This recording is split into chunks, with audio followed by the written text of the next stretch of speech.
Feliciano and his wife Kwanzaa Jones for $3.9 billion today.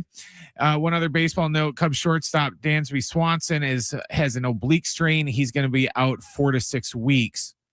Ohio State and Oregon were 1-2 in the AP Top 25 poll, which came out today, giving the Big Ten Conference the top 2 teams in the preseason rankings for the first time in 65 years and just the second time ever. Georgia, Notre Dame, and Texas round out the top 5. Run a business and not thinking about radio? Think again, because people are listening to radio more today than they did 20 years ago. And only iHeartRadio connects with more Americans than TV, digital, and even social. Learn how radio can help your business. Call 844-844-iHeart.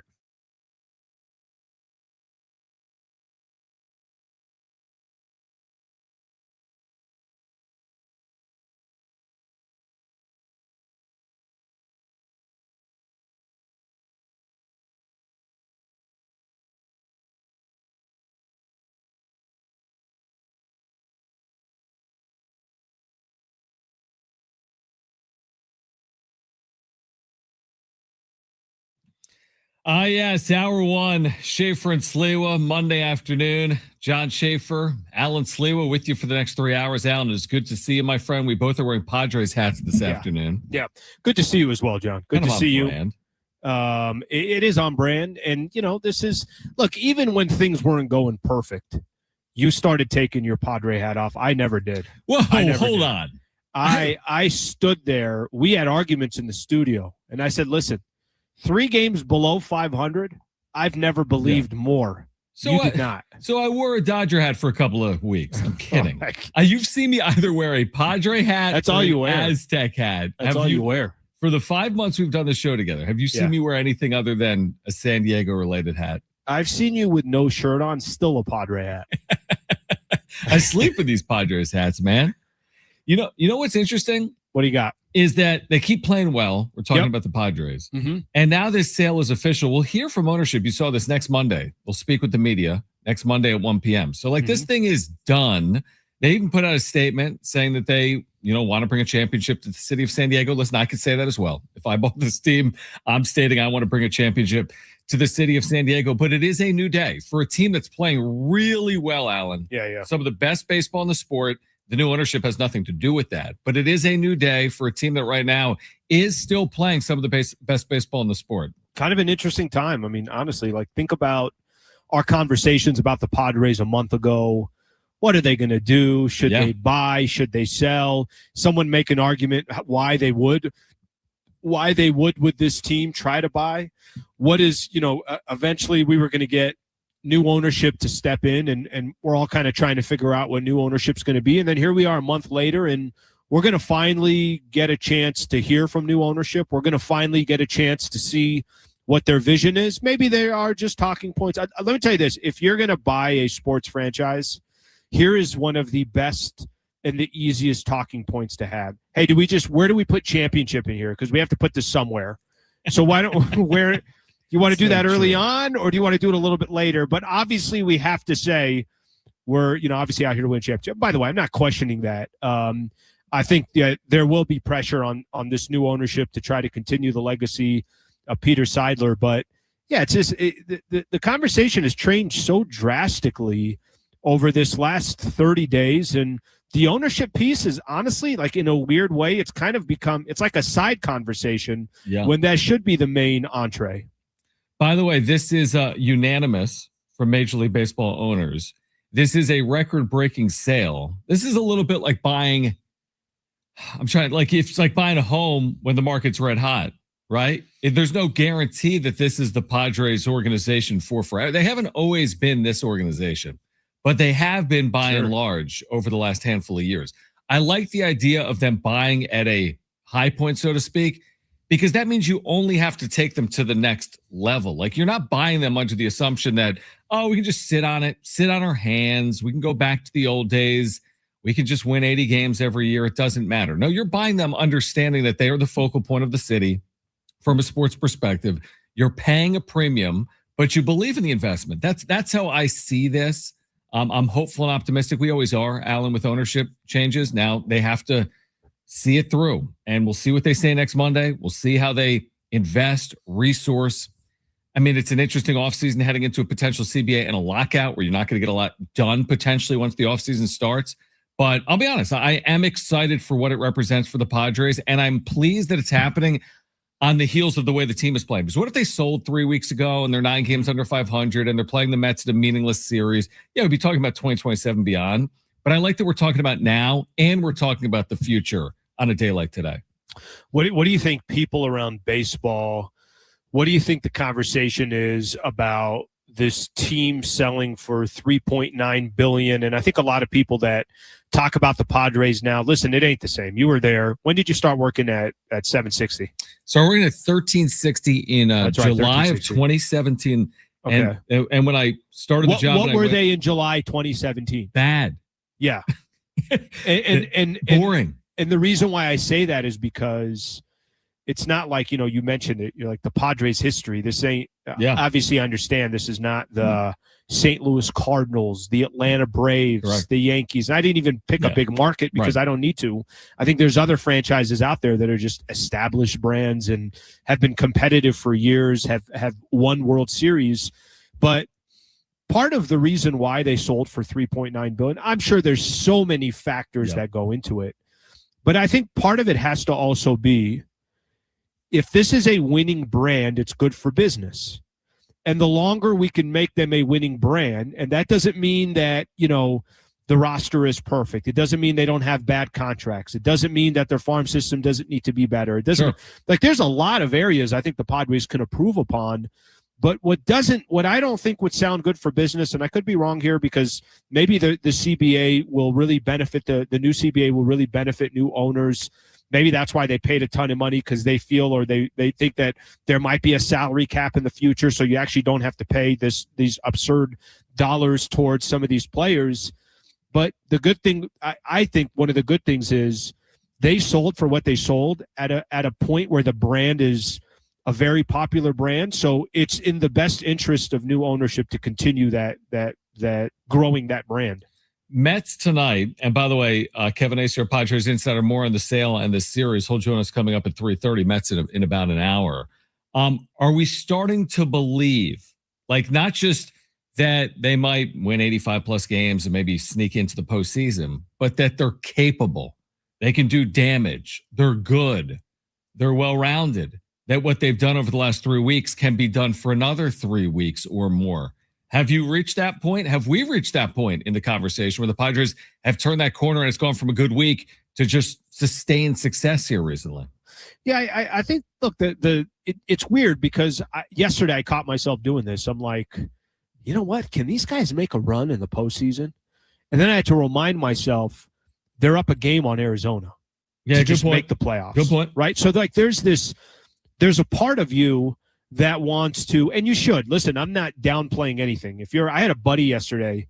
I mentioned this, for a quick second, John. So this is a guy, my buddy Trey, who same thing, born and raised in San Diego, but now he lives out in like Buffalo area of New York. He's way on the other side of the country, and him and I are talking yesterday. And he says, he's like, bro, like it's almost like he was asking if he can be excited about the Padres. Interesting. He's like, bro, they're playing really well right now. I'm like, I know they are. But there's this, like, you're cautiously optimistic. Part of it is because you are a Padre fan, or part of it is because you're from San Diego. But here's the reality. You should feel good about how this team is playing. They're 9 games over 500. Yes, I'm looking at the stands. While looking at this wild card, they're 9 games. Where did that come from? Like, they were hovering around 500, obviously, for a while. You should feel confident about it. The only hesitation I have is they're not even locked into a playoff spot. So that's the only thing. That's a good point. That's the only thing that gives me a little bit of hesitancy. I would agree. And here's what I would say. On the other side of the trade deadline, I don't know if it was like the best deadline in the sport, but they addressed their needs. And now Casey Mize is coming off an outing in which he went 6 scoreless innings. And Robbie Ray, phenomenal. You're hoping can be, a workhorse type, give you the 5 or 6 innings. And we spent so much time, Alan, 2 months. All we talked about was the rotation. Rotation. Not talking about it much. Honestly. I mean, we talked about Musgrove Pavetta, but the rotation, has been good. And now the offense, we spent the first 2 months of the season saying offense. And now we're not spending a lot of time criticizing the offense. We're talking about the success of the offense. We spent all year saying the bullpen is good. Mm-hmm. So it's like now we're saying the rotation is at least up to snuff. The offense is good. The bullpen's elite.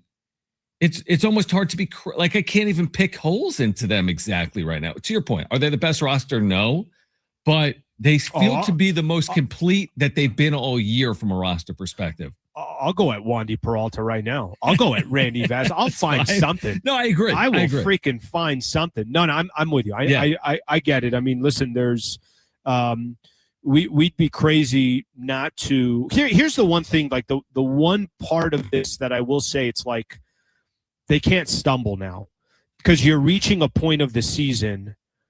If you went, which happens all the time, teams go on 4-game losing streaks. They do all the time. Yep. And the Padres have had their fair share, and so has Arizona, and so has Philadelphia, so has all these teams. The only thing, and this is the one thing that I will notice, I'm not noticing anyone taking their foot off the gas. I'm not noticing this sense of relief. When we had Acee on Friday, I think I had asked him, like, hey, you worried at all that you kind of come off some of the highs, you win, you play so well against the Milwaukee Brewers, you sweep them, and then you get a day off, and then you're traveling all the way to Cleveland. Right. They took 2 or 3 from Cleveland. So I think there is, part of them, which is a little bit crazy because they're about to play the Mets, and the Mets have been balling out. I don't know if you've seen what the Mets have done. They just swept the Nationals. They are playing well under Andy Green. You're right. 9-12 maybe, or it might even be more than that. Good. But you're right. They've been really, really good. So I think there's the optimism should be there. And anytime you want me to be negative, I will find a way. I have plenty of space. I have plenty of space inside of me. You were complaining about the weather. It's too nice. You were saying this week. Too nice. Sometimes we want a little, we want to muddy the water a little bit. I said earlier, yesterday, I said, you know what, 3 hour and 11-minute delay. I don't like it. They're on their way for New York. It's a travel day. It's in front of 15,000 people against a bad team. And they show up immediately. And by the way, how about this stat? Did you realize this? I'm going to give you a stat. Tell me if you knew this. Okay. I didn't. The Padres went back-to-back yesterday for the first time. Saw that. First time this year. I couldn't believe that. I had no idea either. When I heard it on the broadcast, I was like, excuse me? Yeah, that didn't make any sense to me 30 either. games in or whatever? Yeah. I mean, so anyway, things are good. And what we asked for heading into the road trip bound, can you win 2 series? They've won 1. See if they can do the same in New York. All right. Do you believe in this team's ability to make a run? We'd love to hear from you. Our text line is open, 70470. Start it with team. Hit us up on the talkback mic or call us, 877-767-4760. Can the Padres make a run? First things first, they need to get in. Plus, Kevin Acee, our Padres Insider, will join us live at 3:30. We're just underway here on Schaefer and Sliwa. Good to see you, John. Great to see you, my friend. Great to see you, too. Schaefer and Sliwa, San Diego Sports 760. We're live on the iHeartRadio app.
All right, with the iHeartRadio app, you could stream us wherever you are 24 hours a day. Just search for San Diego Sports 760 to stream us live all day, every day. You can leave your comments for us by using that talkback microphone. Tell us what you liked, what you didn't like, what you want us to talk about. Make us a preset so we pop up each time you open up that app. San Diego Sports 760, always live on the iHeartRadio app. Looking forward to connecting with Kevin Acee from Queens, New York. Let's go. Flushing, Padres and Mets, first of three, coming up at 4:10. Also, Sal Zizzo played for the San Diego Loyal. He's a San Diegan, has been involved with SDFC. How about the win for SDFC this weekend in Los Angeles, BMO Field, over LAFC? A massive win. We'll see if they can take that momentum with them, Alan, moving forward. 1-0, the late penalty kick, the difference for SDFC on the road this weekend. Bro, let's I know we got a lot of Padres stuff to get into, but that was massive. That was as big as it gets for SDFC. You and I talked about this, and I think many people would agree. If you're an SDFC fan, maybe you're just kind of working your way into the MLS, like John, you and I are, and we're all of a sudden now, following the league and excited that San Diego's got a team that they could represent. You would have been completely fine with a draw. You'd have been completely fine with walking away with 1 point in Los Angeles, taking on one of the best teams in the Western Conference, them in Vancouver, and I forget who else is up there. There's another team up there as well. To walk away 1-0 and to grab 3 points at LAFC. And now I don't know if you've seen the standings here, but they're still in 12th place with 24 points. But there's like a point away from everything. There's 3 or 4 teams that have 25 points, and I mean they're right in the mix. Yeah. That's all you can ask for. What a big time game on Saturday. What a big time performance. It really was. Sal Zizzo again will join us coming up at 4:30 with more on SDFC surging here post World Cup, and Kevin Acee will join us in 10 minutes. So are you willing to go where we kind of went briefly earlier, which is on one hand, they got to get in. I completely agree. And you're right. Any 2-game losing streak changes equations and conversations. But on the other hand, they are playing like one of the better teams in the sport right now. Are you even willing to entertain the conversation of the Padres being a team that's capable of making a run, or is it too premature to say that based on the fact that they aren't, comfortably in the postseason as we sit here today? No, I think honestly, anybody that has seen this team over this handful of weeks and also understands that they got significantly better at the trade deadline because 2 legit starters are now in their rotation. And their offense went from one of the worst offenses in baseball to hunting fastballs to getting just great balance amongst all their players. I mean, I could sit here. We could talk about Ty France. I could talk about Luis Campisano. I could tell you Freddie Fermin has had some moments. Yeah. I could tell you Cronenworth's had some moments. Tell you Merrill and Tatis have been absolute studs. Like I can go down the list and talk about this team. And that's all, you and I have had this conversation before. The Padres go as Manny Machado goes. I think that's dangerous conversation. I don't think that's actually, I like the fact that they're balling out and Machado has not been a part of it because it just, eventually I do think Manny will turn it around. So no, I don't think if there's some San Diegans who are walking around, let me tell you this, walking around with this hat today feels a lot better than it felt a month ago. And I think part of that has to do with how they're playing. And until I see otherwise, I think you should have some confidence in this team. Yeah, like what kind of way is it to go through life? And you made a really interesting point earlier with a buddy of yours, 2 native San Diegans, about like, am I dipping my toe in or am I going further?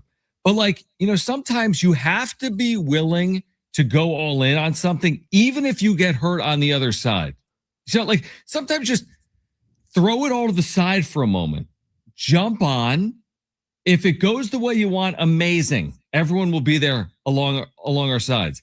If it doesn't, it's not the first time you're going to be heartbroken. We lived through 2024. We lived through 2022. People have broken up with girlfriends, right? Things happen in life, but sometimes sometimes you just want to jump in. And I don't know if this is the point or not, but I say, shoot, I was about to curse there. They're playing well. And they're playing well for a significant period of time. Why are we supposed to sit here every day and be like, I just don't know. I don't know. I don't want to believe. Why not believe? What's the danger? You get hurt?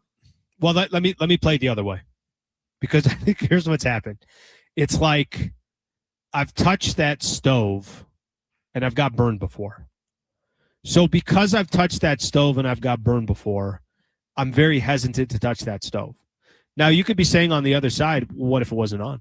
What if everything's okay? And this is a terrible analogy, right? But you know what I'm saying? Yeah, here? sure. I think there is I get this. And from a sports perspective, if you are from San Diego, you have a lot more memories that are awful than you do this euphoria, right? This like, oh yeah, remember this and remember that. Now we got some. I mean, I tell you Lamont Butler in the Final Four. But we have some. Like, don't get me wrong. We have a handful of them, but then we also have this other side, and it's like we're waiting for something bad to happen.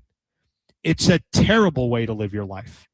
But I'd be lying to you if I didn't say that there are definitely times where that's kind of where my sports mind is. But I think what you said earlier, well, if we're going to sit here on a microphone and say, like we were a month ago, this team sucks, because we did say that, then we should also sit here and say, this team's really freaking good when they are good and they are playing well. Here's the thing. Here's how I know that I know what it's like to be you, because I've heard you tell the story of you didn't go to game 5 of the NLDS in 2024, despite the fact that you had tickets. This is game 5. Well, but this is like, I bought one ticket. I know, and this is the winner moves on, right? This is the whole point of the year. It's October. It's not April. Yet I understand it. I get the dynamic. You've been hurt before. You don't want to go through it again. But here's what I will tell you. I'm not going to do that again. And even if you sit there and you just take the L, then you just take the freaking L. That's what I'm saying. But there is also a chance that you actually win. That's what I'm saying. So just jump on and see what happens. 100%. With all that being said, if they lose today, season over. All right, I'm not watching. If they lose today, I'm done. You tell me how Stammen walks in tomorrow. I'm done with this team if they lose today. Kevin Acee from Queens will join us on the other side. More on the official sale to Jose Feliciano and Kwanzaa Jones of the Padres, and more on this 3-game series between the surging Mets and the surging Padres this week at Citi Field. Kevin Acee, our Padres Insider, on the other side. Sal Zizzo will join us at 4:30, more on SDFC. Schaefer and Slee with San Diego Sports 760. We're live on the iHeartRadio app.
Here's what's trending from the iHeart Sports Network, presented by iHeartAdvertising.com.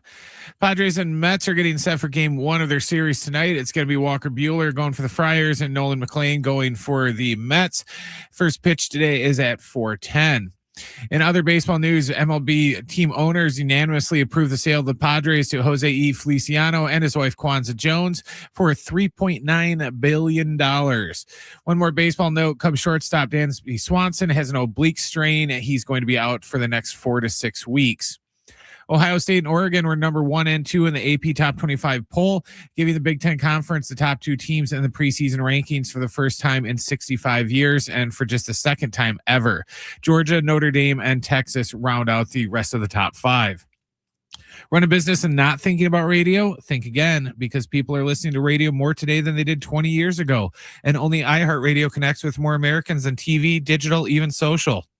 Learn how radio can help your business. Call 844-844-iHeart.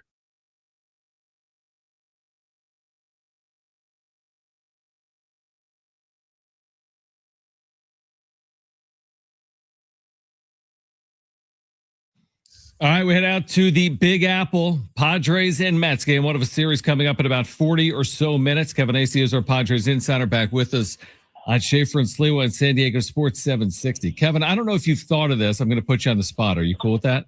I think you're cool with it. It's not too much on the spot. Have you thought of what your first question may be to either Jose Feliciano or Kwanzaa Jones when they speak with the media a week from today in San Diego? It's funny that you ask, only because, like, actions are going to speak louder than words. I think we've talked about this before. Like, this is great. This should be a time of great excitement for Padres fans. But does any of it really matter? Like, does any of it really matter? Go nuts. Like, when they make their statement, and look, they have their own PR firm. They have the Padres PR department. When they'll know what to say, presumably. When they make their grandiose statements, that's great. That's awesome. And then what?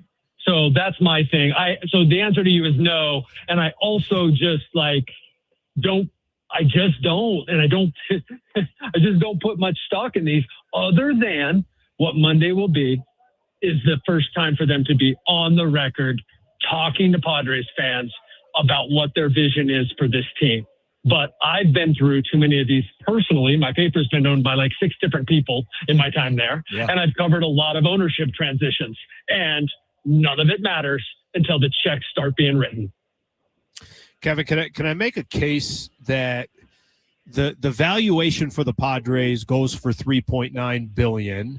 That part of the reason why that valuation was as high as it was is because Petco is sold out. That the brand is a lot better over the course of the last 6-7 years. And not only is it a place to be at Petco Park, but the team is good. They're competitive. They're making the playoffs.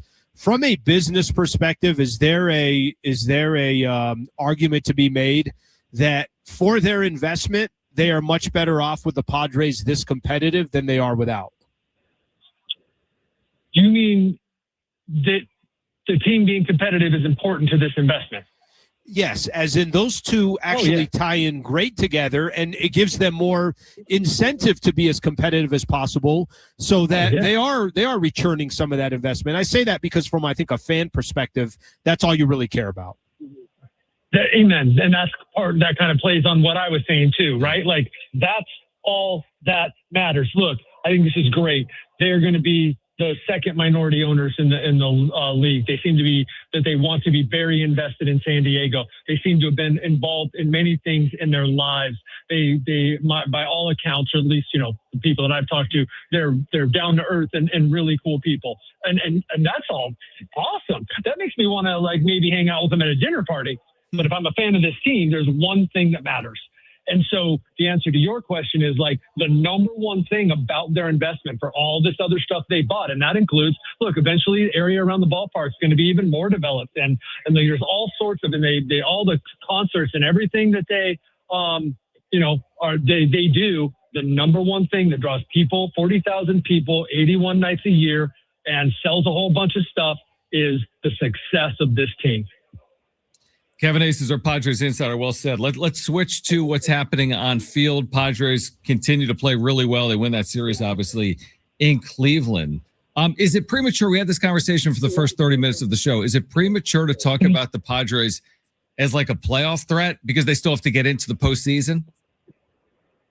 Gosh, I don't think so. Now, that's a great point, and that should be any talk of them as a playoff threat, right? Should be made with that realization, like 37 games, is that right? To continue to get into the playoffs. But, well, if that's your goal and that's what you think you're going to do, then you've got to be talking about, what can they do when they get there, right? And so, because the most important thing is getting there. All right, so what are they going to do when they get there? Well, then I don't know, like their starting rotation's much better. They have such a deep bullpen that when you get to the playoffs and you handle your pitching staff differently, they would seem to be well equipped to do that. It appears they will have a fresh, strong Jason Adam to add to that mix.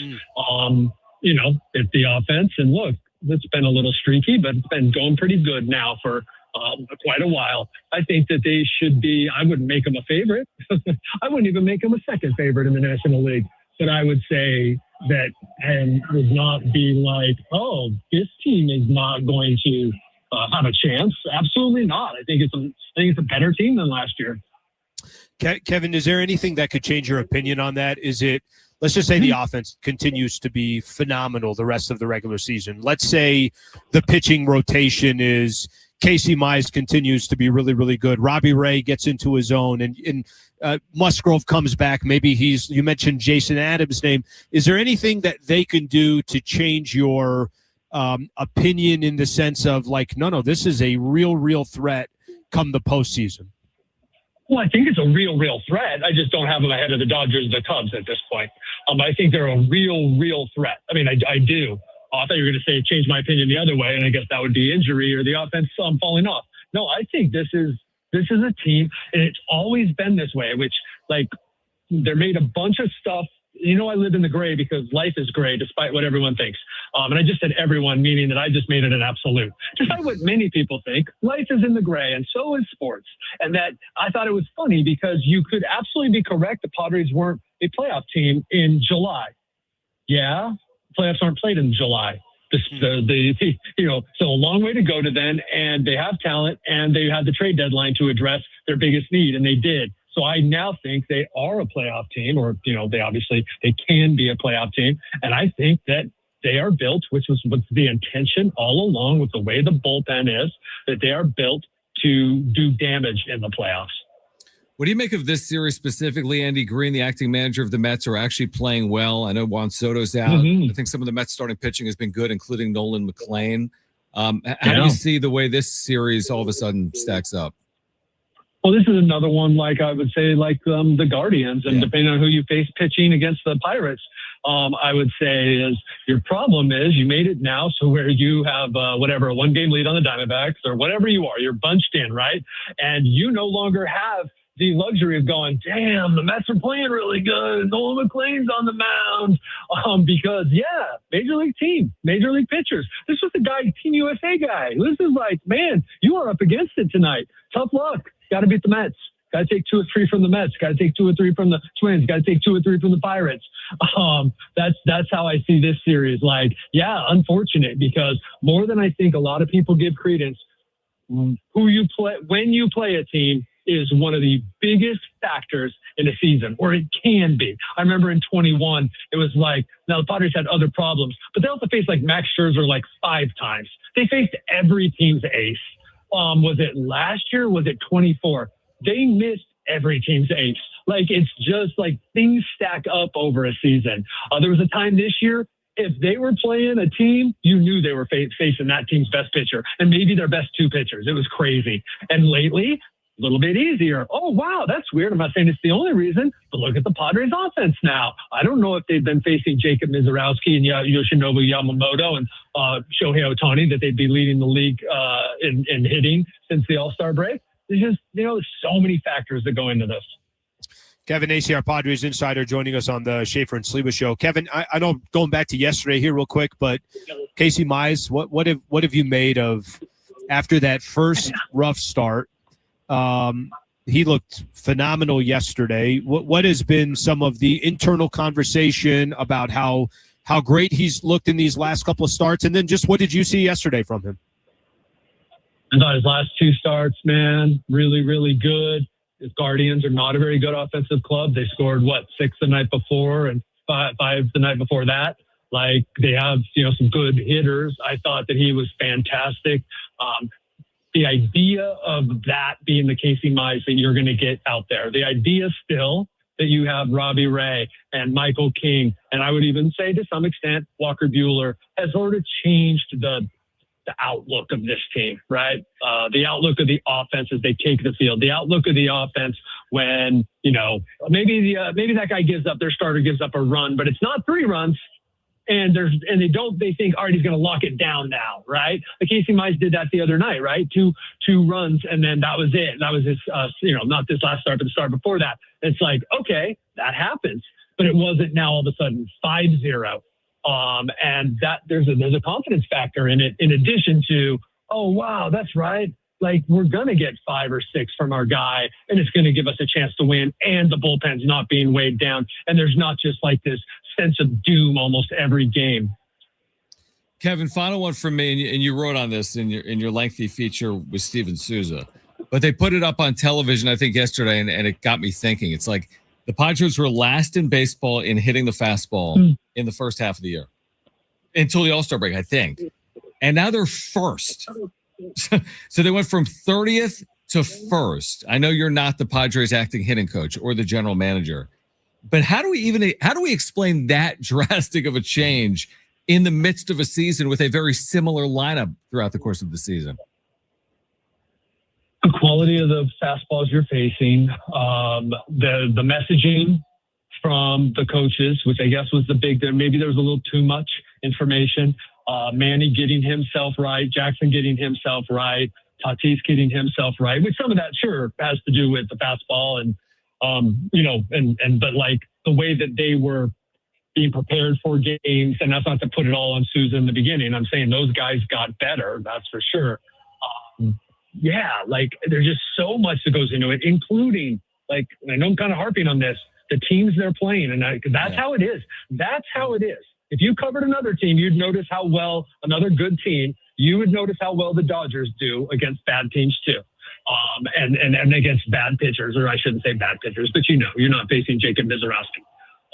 And so there's just a lot that goes into it. But from my understanding and the perspective that you're asking it from, and from that I wrote about last week, the messaging from the hitting coaches and them coming to understand what their players needed and what their players needed to work on.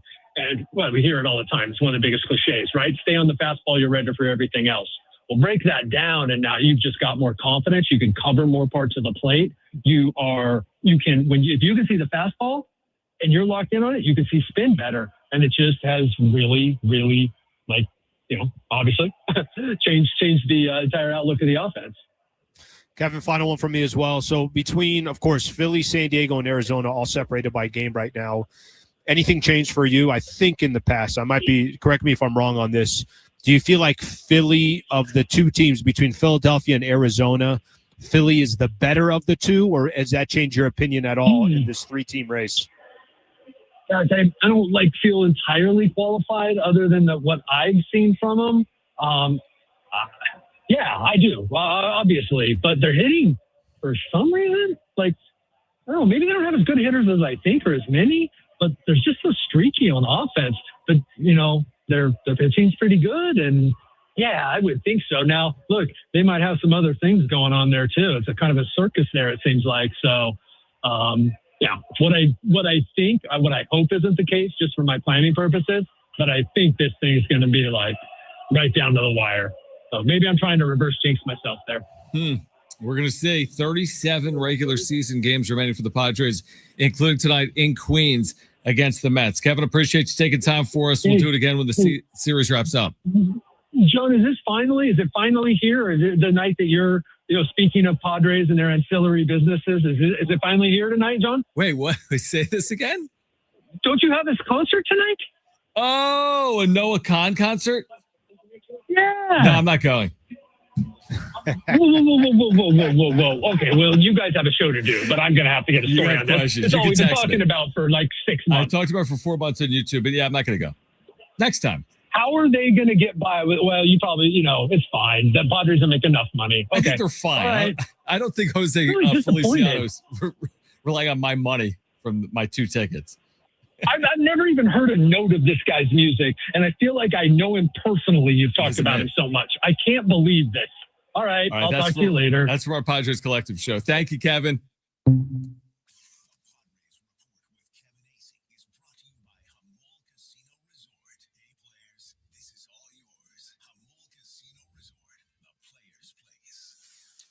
Do you know Noah Khan?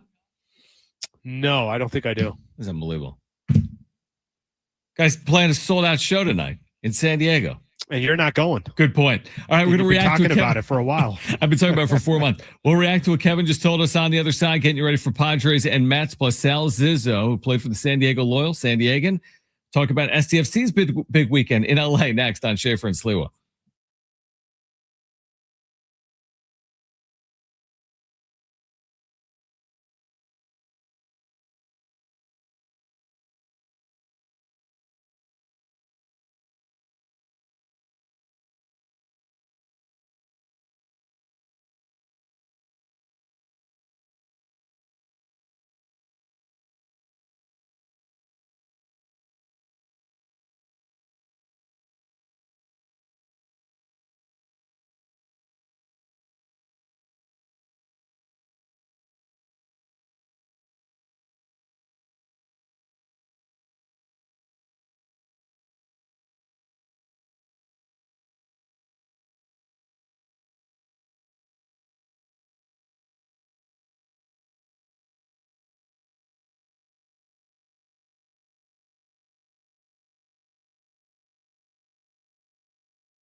All right, SDFC is back on the road Wednesday night when they take on Portland. Our coverage with Adrian and Darren begins at 7 p.m. on your home for SDFC, San Diego Sports, 760. I saw the finger pointed, and I got confused. Well, I didn't know if you had to read. Yeah, I was like, you should probably just take a look at that liner sheet and do the read. No. Here's the thing. Yeah. Oh, I could look at the liner sheet. No, not you. I meant me. I got the liners. It's opened up right in front of me. Let me see this. Okay, then we're good. We're good. What did you make of it? We just had Kevin Acee with us. We'll get to the wrap coming up in a few minutes. We do have giveaways today, including tickets to see My Chemical Romance, August 30th, Petco Park. We'll give those away in the 4 o'clock hour. What did you make of Kevin saying, I've worked for 6 different publishers at the UT. I've watched sales of Padres, Chargers, other teams. It's more than what they say, although I'll be at the press conference. Yeah, I'm paraphrasing. He'll be there, but it's more than what they say next Monday. Yeah, listen, is there a way to creatively ask a question that will challenge new ownership on something that probably can't be a PR answer? I'm sure there is, and I'm sure people will ask, some of those questions. But what do I make of it? I think he's right, and I think he's got a lot of experience in the industry. And I think take your company. You know what? I'll use you, John. I mean, you've had probably different managers since you've been a part of iHeart, correct? It's true. It is true. You know what I think most managers are not going to lead off with is, I'm not confident of where this is going. Well, we're going to we're gonna save as much money as possible to your detriment. Like that. Right. I think what he's saying is accurate. And eventually there is going to be put some money where your mouth is. But here's what I think can be done next Monday. What can be done is I do think you can ask the type of questions that people can go back to and said, no. You said this during your opening presser. It's a good point. And you said this about what you're going to do with A, B, or C, or whatever the case is. And you kind of call them out on that if that doesn't happen. So I do think that part's going to be important to at least get some things from them that has some substance. What about this belief, and I liked your line of questioning about hey, I already know that no matter what they do, they're not better than, and he said multiple teams in the National League, including the Dodgers. So is it all baked in? Does any of it matter?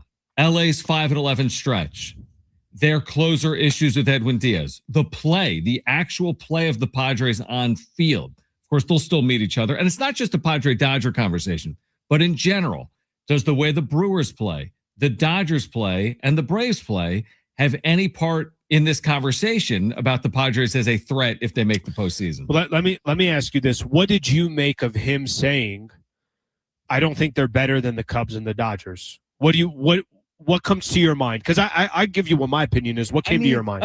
I want to hear what you have to say because I'm not going to push against. I got it. Okay. I would tell you, it's a complete compliment. Wait a minute here. You're telling me the 2 teams that you think are in the way of the Padres are the Cubs and the Dodgers?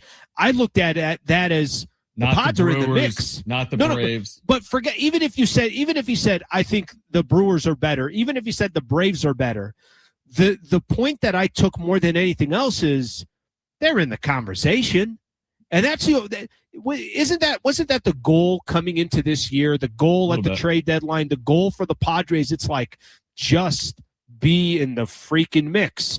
And what I took from Kevin Acee is they're in the mix. Can somebody beat the Dodgers in a 7-game set? Of course they can. We see it every year in baseball. Can somebody beat the Cubs in a 7-game set? Of course they can. But at least now we're talking about the Padres in a much different, wait a minute, their rotation does look more solid. Wait a minute, their offense does look a little bit more potent and actually has some slug. What'd they hit? How many 4 home runs yesterday? Granted. And none of them were the big all solo.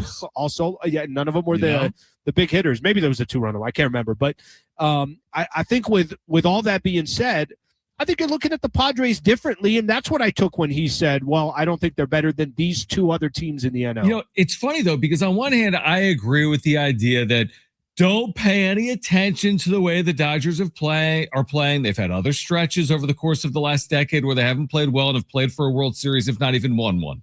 Okay. So I do recognize that. And it's August, it's not October. But are we saying that the play of the teams, like, oh, just because it's LA, we just have to assume everything's going to be okay? And just because it's the Padres on the other side, well, it's just the Padres. Yeah, they're 17-5 in the last 22, but let's be honest, it's the Padres. At the end of the day, they'll succumb to someone in the postseason because it's San Diego. Isn't that too simplistic to say right now that Dodgers will figure everything out, the Padres will go back to being the Padres, and the world will keep spinning? I think it's a very easy way to just go back to recent history. Sure. To say those things, whether they're right or they're wrong, at that moment it could play out to be the narrative. You know, I remember, what was it, a week ago we played that clip from Colin, and Colin went to a game in Chicago, a Cubbies game, and he's like, they're in shambles, and he was like using a 1 week sample size of their stats. That was insane. I'm like, Colin, but I think it's very, very natural to say, oh, Tom Brady and the Patriots are going to figure it out. Right. It's very, very natural to say the Mahomes will figure it out. They're 10-7, but they'll figure it out in the postseason. I'm thinking of like some other NBA teams when they were at their peak. It's like Steph and the Warriors until it's not. So I think that today, the way you look at some of these teams that in the past was like a lock or a guarantee to have success or to struggle, it's kind of like that narrative doesn't really change until it actually changes. That's great. That's well said. All right. Sal Zizzo, who played for the Loyal, and he will react to SDFC's win over LAFC. He'll join us coming up at 4:30. We'll get to the wrap. On the other side, we have tickets to give away in the 4 o'clock hour to see My Chemical Romance, August 30th at Petco Park. So tons to react to. The wrap is on the other side. Hour 2 of Schaefer and Sliwa on San Diego Sports 760 and live on the iHeartRadio app is next.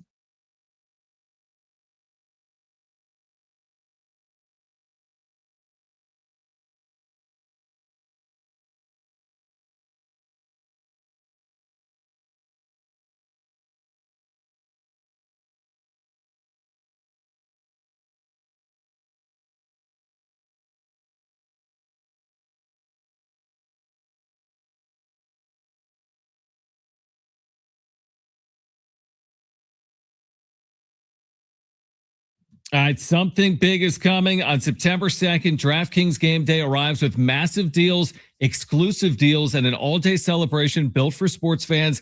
The countdown has begun. All roads lead to Game Day. The DraftKings Sports app is now live in all 50 states. That means California, from Texas to Florida. Every fan is in on the excitement. One app, every sport, all 50 states. DraftKings Game Day is yours.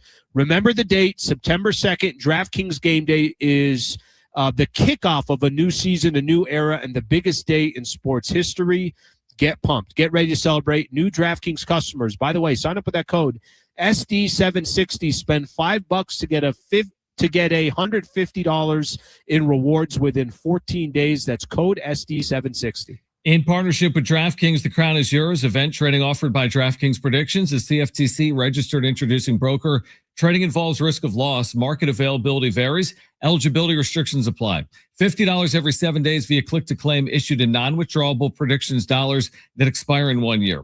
Ends August 23rd. Terms dkng.co/predictions promo. Nationwide based on sportsbook predictions and free-to-play sports contest availability. Varies by state.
Here's what's trending from the iHeart Sports Network, presented by iHeartAdvertising.com. The Padres and Mets are getting set for game one of their series. It's going to be Walker Buehler going against Nolan McLean. First pitch is in about 10 minutes at 4:10. Major League Baseball's team owners unanimously approved the sale of the Padres today to Jose Feliciano and his wife Kwanzaa Jones for $3.9 billion. One other baseball note, Cubs shortstop Dansby Swanson has an oblique strain. They're going to be without him for the next 4 to 6 weeks. Ohio State and Oregon were 1 and 2 in the AP Top 25 poll that came out today, giving the Big Ten Conference the top 2 teams in the preseason rankings for the first time in 65 years and for just the second time ever. Georgia, Notre Dame, and Texas rounded out the top 5. Run a business and not thinking about radio? Think again, because people are listening to radio more today than they did 20 years ago. And only iHeartRadio connects with more Americans than TV, digital, and even social. Learn how radio can help your business. Call 844-844-iHeart.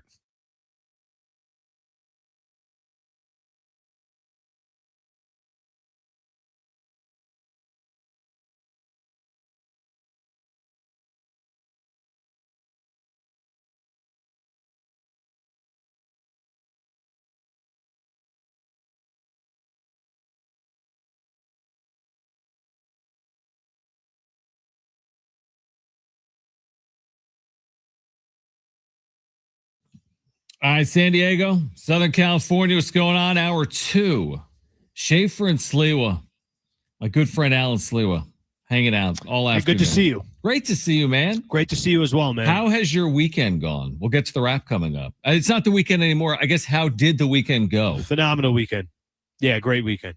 I drove up on Saturday. I drove up to Pasadena, and I did this like. Did you go to the Rose Bowl? I did this. No, but I'll be there for San Diego State. Good. I'll be there for that game. I've also gone to the last 2 Rose Bowl games that I spent a lot of money, and both were just complete ass kickings and a complete waste of money. So my history at the Rose Bowl is really good. That's hilarious. It's really good. Now I drove up and I did one of those like no rush.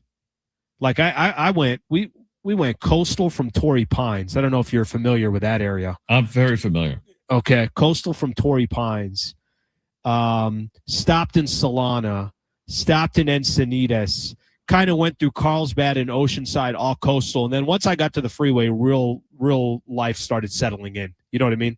Then it all ended. Like the moment you actually start hitting the freeway and everyone's just trying to get to their destination. Right. But it's great. It's been a beautiful weekend. All right. That is good to hear. I'm happy to hear that. There's been a ton going on, by the way, in the world of sports today that we'll react to over the next 2 hours. Plus, we'll keep you updated. Wait, can I just pause you for a second? I just don't care. Wait, I'm trying to play it off. Just wait. Don't ask that question then. Well, here's because the thing. Your answer was your response to that answer. Well, it's okay. Who cares? Yeah, it was like, okay, well, don't ask the question. Well, here's the point, though. It's like when you go to the store, you're like, have a good day. Or like, nobody really means it. When you say to someone, how was your weekend? You don't ever want to know. No, you actually asked. Like I've heard you. I've heard you actually ask the question where I'm like, yeah, he doesn't give a flying. No, I was into it today. I'm like, I want to hear about your weekend. And then you this time you kind of.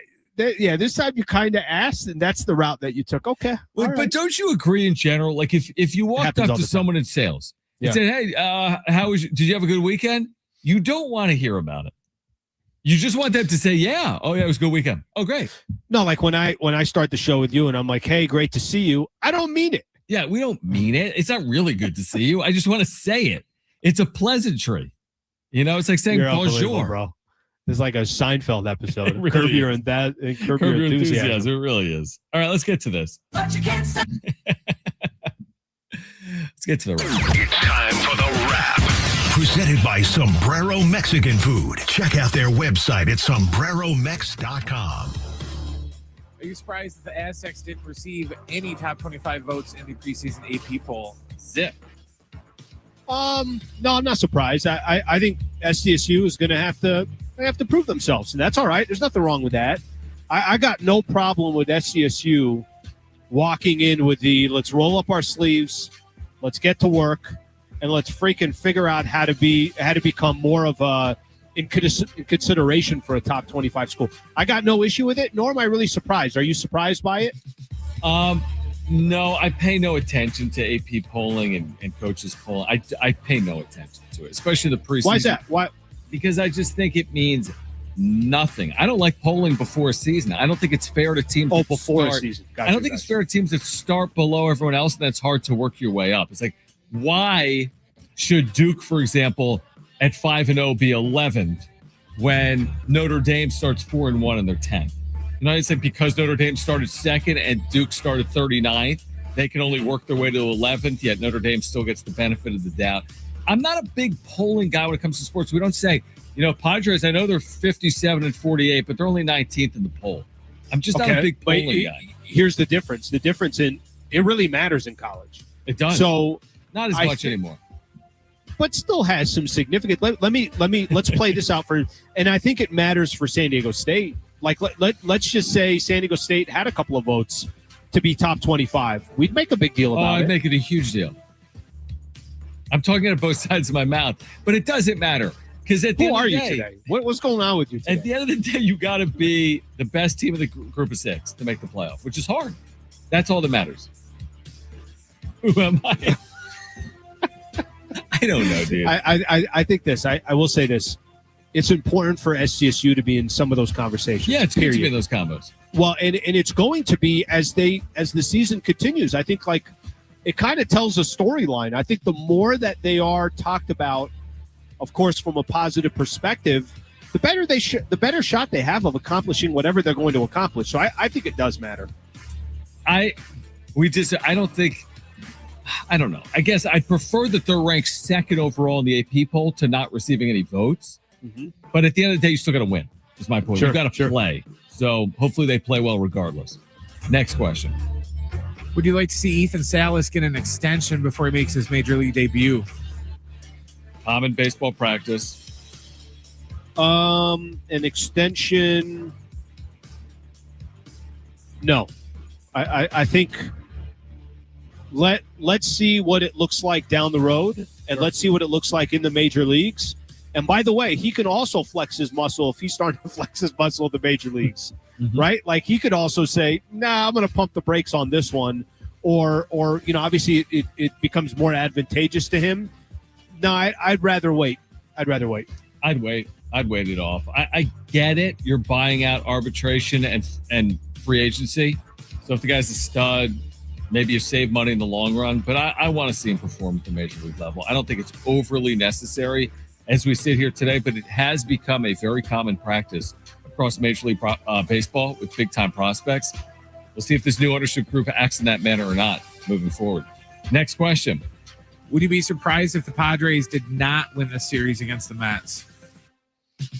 Mets are playing some good ball, but I think right now for San Diego, it's more about them. And we have got accustomed to them at the minimum winning series or at the minimum splitting a 4-game set right, like they did with Arizona. So I think I would be surprised, but it wouldn't be, obviously it's not the biggest shock in the world if it happens. We've seen plenty of good teams lose 2 or 3 against a squad they're not supposed to they're not supposed to lose against.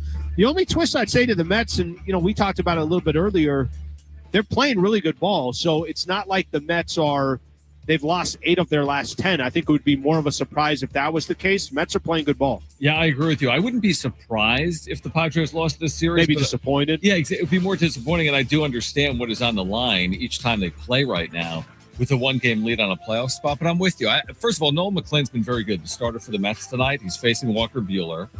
This is a decent pitching matchup, maybe a favorable one for New York. But no, I wouldn't be shocked or surprised because it's baseball. But yeah, they need to win all these series right now.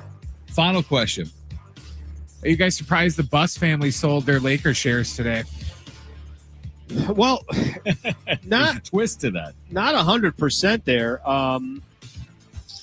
I think, John, we're going to have to spend a little more time on this, whatever this soap opera is in LA that's going on. Am I shocked by it?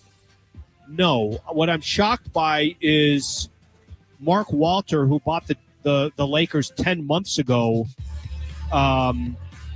putting his house up for sale, actually the franchise up for sale. That, to me, the fact that the Lakers went from the Buss family owning it since 1979 to supposedly this savior that's supposed to come in and turn the Lakers into this big Goliath again, selling 10 months later.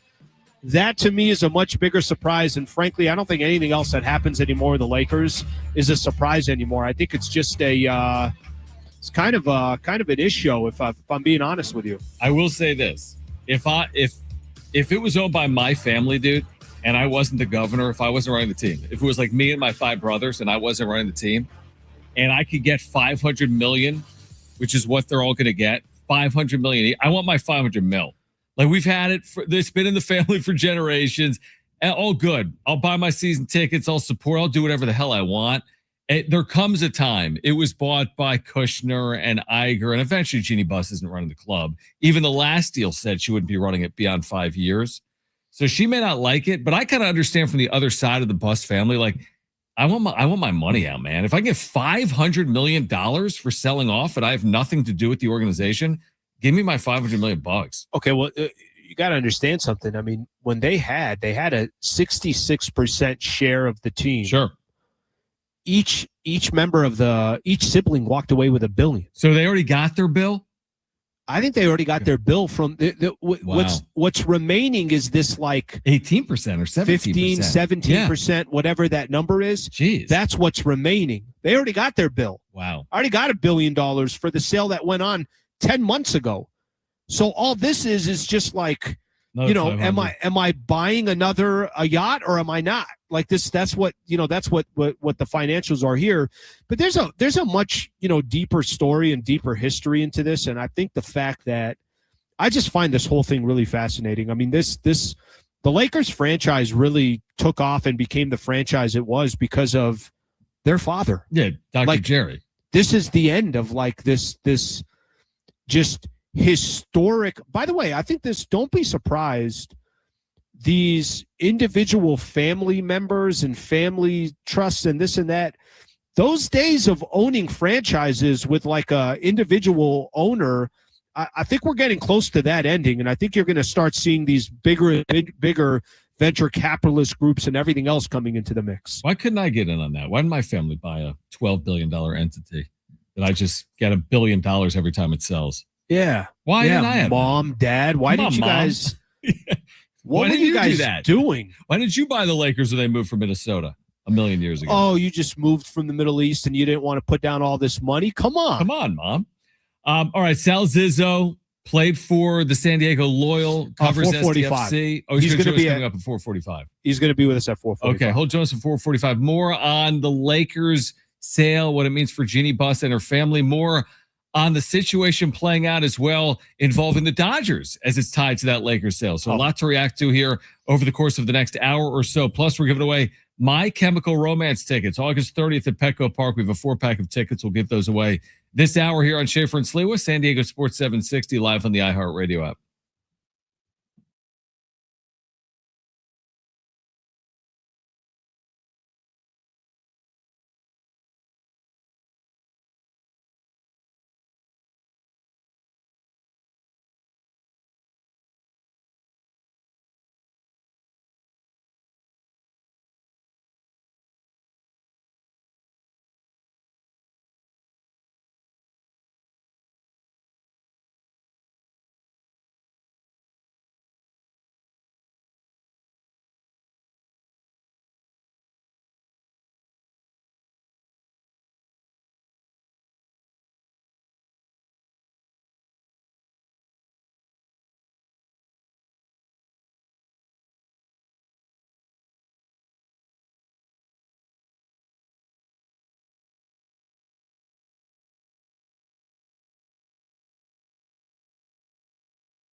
All right, our iHeartRadio Music Festival is back. Live performances by the Goo Goo Dolls, Kenny Chesney, Lainey Wilson, Snoop Dogg, Weezer, and more.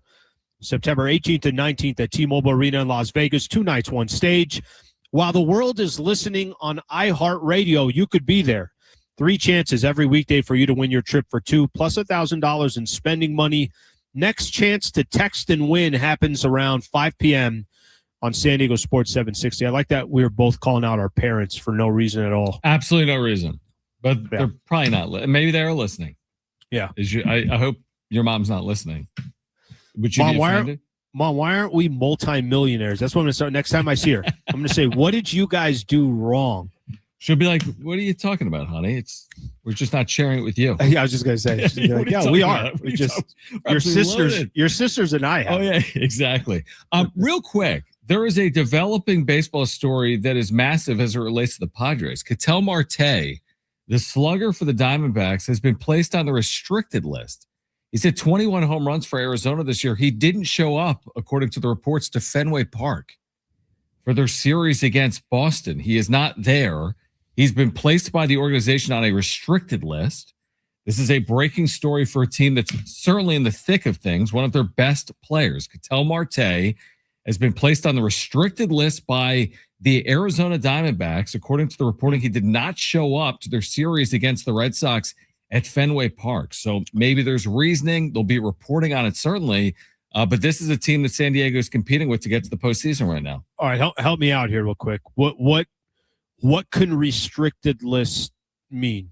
Give me some avenues here. Could it be? I mean, could it be anything from like an issue with the team to no? He's got a family situation. No, like what family could it situation would be excused through the union, right? He can be placed on different lists, but by putting a player on a restricted list, I think it will allow them to activate someone else until the situation is dealt with. But I'm not certain how long a player must remain on a restricted list. So, and I don't think you can be on it for a day, by the way. So to be placed on a restricted list means you have to come off it. And I don't think that's as simple as a clerical situation. So that's a very interesting story. I mean, Ketel Marte is the equivalent of like the best offensive player. Sure. And by the way, here's something I haven't seen all year long. All right, Padres and Mets are underway. I haven't seen all year long. The Padres just had 2 players thrown out at home plate in the same inning. I don't know if I've actually ever seen it. They just had 2 players thrown out at home plate in the same inning, Jake Cronenworth and then Manny Machado. Incredible. Honestly, incredible as the Padres and Mets are underway tonight in Queens. Just when you think you've seen it all, Alan, you've seen a little bit of I'm not putting the game on. You have to. No, I can't do it. I thought you were at the game. I am. I'm in the back studio here at Shea Stadium. There's still called Shea. What is it called? Shea City Field. This is in 1989. I'd love to tell you I was on everything with the Mets. Just I'm not. Have you ever been? You've been to New York City, correct? Yeah. Have you ever been to Shea Stadium when it existed, or Citi Field where the Mets are playing now? I was at original Yankee Stadium. Okay, and then the new one. Okay, but now you've completely disregarded the Mets. How about that? The disrespect to the Mets. Yeah. That's everyone. That's everyone. That's what I've been to Shea, but I've never been to Citi Field. They say Citi Field is a nice ballpark, but whatever. Here's my question to you, just to stay on this. I got people in the YouTube chat saying 2 bad sends in a row. How much of this were they awful? They were terrible. Cronenworth was out by 30 feet. What are we doing here? He was out by, no joke, Brent. Did you see the He literally couldn't even slide. He just ran into the catcher from 30 feet away. And then Machado, of course, has the worst, legs in baseball. That's fine. But the third baseman also knows that, or the third base coach also knows that because we know that. Yeah, so we were on the air, but they look to be terrible sends. All right. Awesome. So like if you told me they were just 2 really good defensive plays, no, that I had to live with, that's one thing. But 2 plays that weren't even close at the plate, it's like, all right, let's get our what together if you're the third base coach. Alan, how many times in baseball history has a team had 4 hits in an inning and not scored? Not a lot. Not a lot in the history of the sport. A dozen times? 2 dozen times? God. Not a lot in the history of the sport. And that's what the Padres just did against Nolan McLean. All right, we only have a few minutes here, but we can tie it into the rest of the hour as well. The Lakers situation that you were talking about as it plays out right now in real time, right? Whether it's with the Buss family or not. But then that's intertwined. with the. Do you Mark know the Walter. late? Okay, which way do you want to go? Because the Lakers stuff is very complicated, and it's still going on. And if those who think the Buss family is out, I don't think they're out. But since we're kind of in a baseball path, anyways, take the Dodger path that you want to go down. Yeah, I think the Dodger path that's playing out right now in real time is, as we know last week, in almost like haste, Mark Walter sells the team to Kushner and Iger, right? Yep. He's being investigated by the federal government. Okay, there's that. Today we learn he has at least expressed interest in selling shares of Chelsea back to Clear Lake Capital. You want to tie something into a 180, correct me if I'm wrong, isn't Clear Lake the company that Jose Feliciano currently oversees? I think it is, because we know that they're both involved in Chelsea. So I don't know what his current title is now. We can look it up, but he oversees, correct me if I'm wrong, Jose Feliciano oversees Clear Lake, and Mark Walter is selling shares reportedly of Chelsea back to Clear Lake. Clear Lake Capital, firm owned and led by its co-founders, managing partners, Badid Egbali and Jose E. Feliciano. Dude, think about that. You're going to tell me in 1 week, just hold up here for a quick second. You're going to tell me in 1 week, I get the Lakers back, not owned by the Dodgers. And I also get my English Premier League owned specifically. And by the way, they're not my English Premier League, but I'm going to make them my English Premier League, because why wouldn't I? If the owner of the Padres owns Chelsea, I get both of those back clear and free. Not just that, and the one entity that he's selling to is the owner of the Padres. That's what I'm saying. I'm saying I get these back clear and free. This is amazing. And by the way, we don't know what it means for the LA Dodgers. We still, he can say he's not selling the LA Dodgers, and 4 days later, the LA Dodgers could be for sale. So this is what we do know. He sold the Lakers, he's selling shares of Chelsea, and he's the primary owner of the Dodgers. That's what we know. Listen, last week I was trying to ask this question because I really genuinely don't know, obviously what's happening in the back. I got no idea. But I knew enough to know. I don't have to be a freaking genius to know somebody who just bought the Lakers for $10 billion and sold them 10 months later. Yes, he made $2.5 billion. Yeah. He's not doing that because he needs the cash. It's not like this guy's like, hey, I need liquid. I gotta go buy this or that. Obviously, he's doing it for a reason. And I kind of proposed a question. I'm like, is this the first crack that we see with the Dodgers? Because their owner currently is under a tax fraud investigation. He is selling either shares or an entire portion, like he did with the Los Angeles Lakers, some of his other franchises. I think it's the first time that I could look at Mark Walter and say, yeah, that stuff ain't perfect. And it felt like it was perfect for a solid 10, 12 years. Let's be clear now. He needs the cash for this federal. There's no doubt in my mind he has to have liquidity. Lakers and Chelsea shares within the same month. He must need liquidity with what he is dealing with. Otherwise, that's an absurd coincidence. I mean, that's almost unprecedented to sell like that in just mere days for billions of dollars. He must need those funds, right? How else do we explain it? It just... He needs liquidity based on what he's dealing with the federal government. There's no other way to explain it. Here's the only thing I'm interested in, and we've been, obviously talking about this for at least a few days. Can it and will it have an effect on the franchise that has kind of dominated Major League Baseball for the last 10 years? I know they don't have World Series after World Series, but John, that's just not how the sport works. And you could dominate a sport by not winning a World Series, right? Like you could dominate it by being in the mix every year, making the World Series, going and paying for player after player. And they've also won 3 World Series. And they've won 3 World Series. Yeah. And as a city that is in the same division and has to look up every time, I'm very curious to see how this all shakes out and how it does affect them. Me too. All right, we can cover the Lakers angle as well with what's playing out with the Buss family, including the future of Jeannie Buss as the governor of the LA Lakers. What is happening there? Plus, will the NBA find evidence or not related to Clippers owner Steve Ballmer and Kawhi Leonard? The latest on that, the reporting from ESPN today coming up, and Sal Zizzo who played for the San Diego Loyal. He'll join us coming up at 4:45. More on SDFC's big win at LAFC this past weekend here on Schaefer and Sliwa, San Diego Sports 760, live on the iHeartRadio app.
Here's what's trending from the iHeart Sports Network, presented by iHeartAdvertising.com. Padres and Mets are underway up in Queens right now in the bottom of the first inning. It is 1-0 Metropolitans. Other baseball news, Padres specifically. Baseball's team owners unanimously approved the sale of the Padres to Jose E. Feliciano and his wife Kwanzaa Jones today for $3.9 billion. And Cubs shortstop Dansby Swanson has an oblique strain. He's going to be out for the next 4 to 6 weeks. Ohio State and Oregon were 1 and 2 in the AP Top 25 poll, giving the Big Ten the top 2 teams in the preseason rankings for the first time in 65 years and just for the second time ever. Georgia, Notre Dame, and the Longhorns round out the top 5. Run a business and not thinking about radio? Think again, because people are listening to radio more today than they did 20 years ago. And only iHeartRadio connects with more Americans than TV, digital, and even social. Learn how radio can help your business. Call 844-844-iHeart.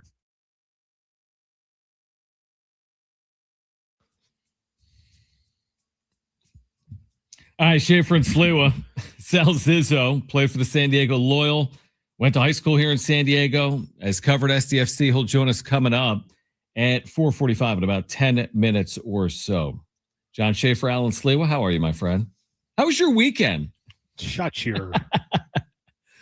It's good. Thank you for asking. I appreciate it. Dude, an inning to forget for the Padres. They have 2 runners thrown out at home plate in a 4-hit inning where they don't score, and now they're trailing 2-0. And Walker Buehler has thrown 25 pitches in the first inning. That's still happening right now in Queens. So 25 pitches in, 2-0 Mets with 2 outs in the bottom of the first inning. Actually, inning's over. It's 2-0 Mets after 1. So what should have been an early lead for the Padres flip the script. I'm going to have to go back and watch this in real time and see the 2 runners. You said it was Cronenworth and Manny that were thrown at home, and it wasn't even close. That gets me. I know it's going to sound dumb, but like my blood boils on stupid mistakes, right? And those sound like just stupid mistakes that Padres could be up 2-0 right now. 100%. Okay, we covered it briefly, the Lakers sale from like the Dodger angle, but then there's new reporting on the Lakers sale and what it means actually just for the Lakers and the future of the Bus family and Jeannie Buzz. Again, Sal Zizzo is going to join us in about 10 minutes more on SDFC, but you've covered the Lakers for a long, long time, better part of the last decade. What will this mean? What does this mean moving forward? And is Jeannie Buss going to put her foot down here regarding this supposed sale of the Buss shares? Brother, a couple hours ago, the Shams Charania puts out a tweet saying that the Buss family is selling their final shares. And this thing's basically going to be owned by the new ownership, which is Bob Iger and Josh Kushner. Is that what we said? Josh Kushner? I think Josh. Yeah. Kushner. Yeah, Kushner. So, but that was kind of the story, and it was like, oh, wow, that's it. The era of the Buss family ends with the Los Angeles Lakers, right? Because, yes, they sold, but they still kept their stake, which was about 16 to 18%, whatever those numbers are. Now, here's the latest. I saw this, and this isn't even, I think, who is the original, the official to kind of come out with this. Alex Sherman, CNBC media and sports reporter for CNBC, about an hour ago, he puts out a tweet that says, big breaking news. I've obtained a letter from Jeannie Buss's lawyer to the lawyers of her siblings demanding any vote to sell the team is void and reiterating that she's the controlling shareholder, which trumps any vote. So now the storyline is, here's a piece of this, of the paragraph of the letter that he obtained. On behalf of Jeannie Buss, I demand that your clients make clear publicly that Jeannie Buss is the controlling owner of the Los Angeles Lakers and that your clients shall take no action on this supposed vote to sell the 17.8% stake of the Los Angeles Lakers. What is going on with this freaking franchise? Like, I don't know of another franchise, I could be wrong, but just it's a soap opera. Every single day it's a soap opera. There's always something going on with the Lakers, and to just a couple of hours ago, that's it. They're out, and kind of, to be honest with you, I think it would be a breath of fresh air for that family no longer to be a part of the Lakers organization and let this thing like completely transition to new ownership. And then there's this latest story like, no, she's going to fight that, and she actually supposedly may have the power to do so. Like we always say, right?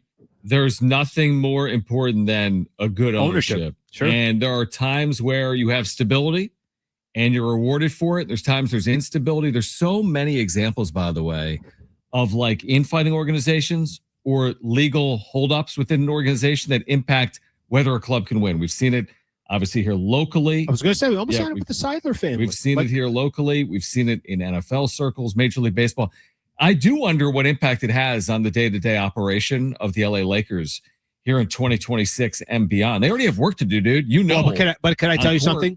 Can I tell you something significant? Because significant in the sense is Rob Pelinka, part of the old regime, right? there are a lot of like family friends that have been a part of the Lakers for years. Kurt Rambis, Linda Rambis. Like, there are a lot of people that have been associated with the Lakers because of the Buss family. If that Buss family is no longer there, it's a complete new chapter to the organization.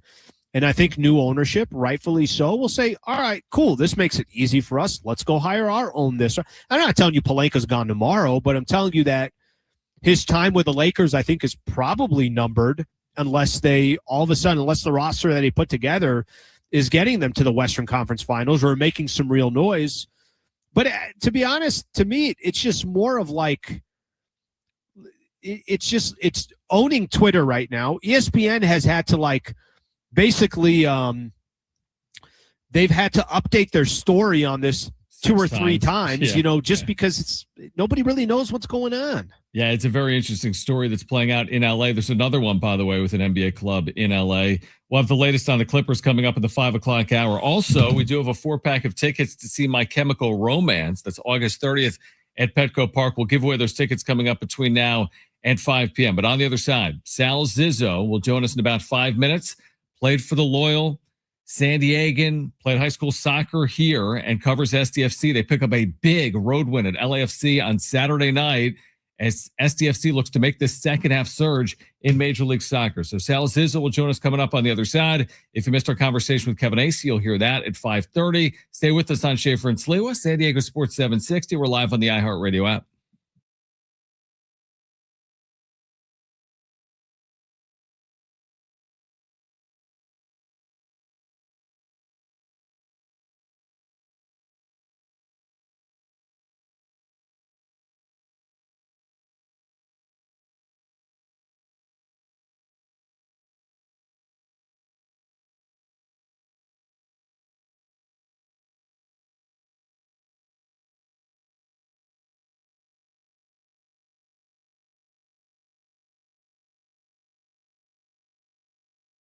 All right, something big is coming on September 2nd. DraftKings Game Day arrives with massive deals, exclusive deals, and an all-day celebration built for sports fans. The countdown has begun. All roads lead to game day. The DraftKings Sports app is now live in all 50 states. That means California, from Texas to Florida. Every fan is in on the excitement.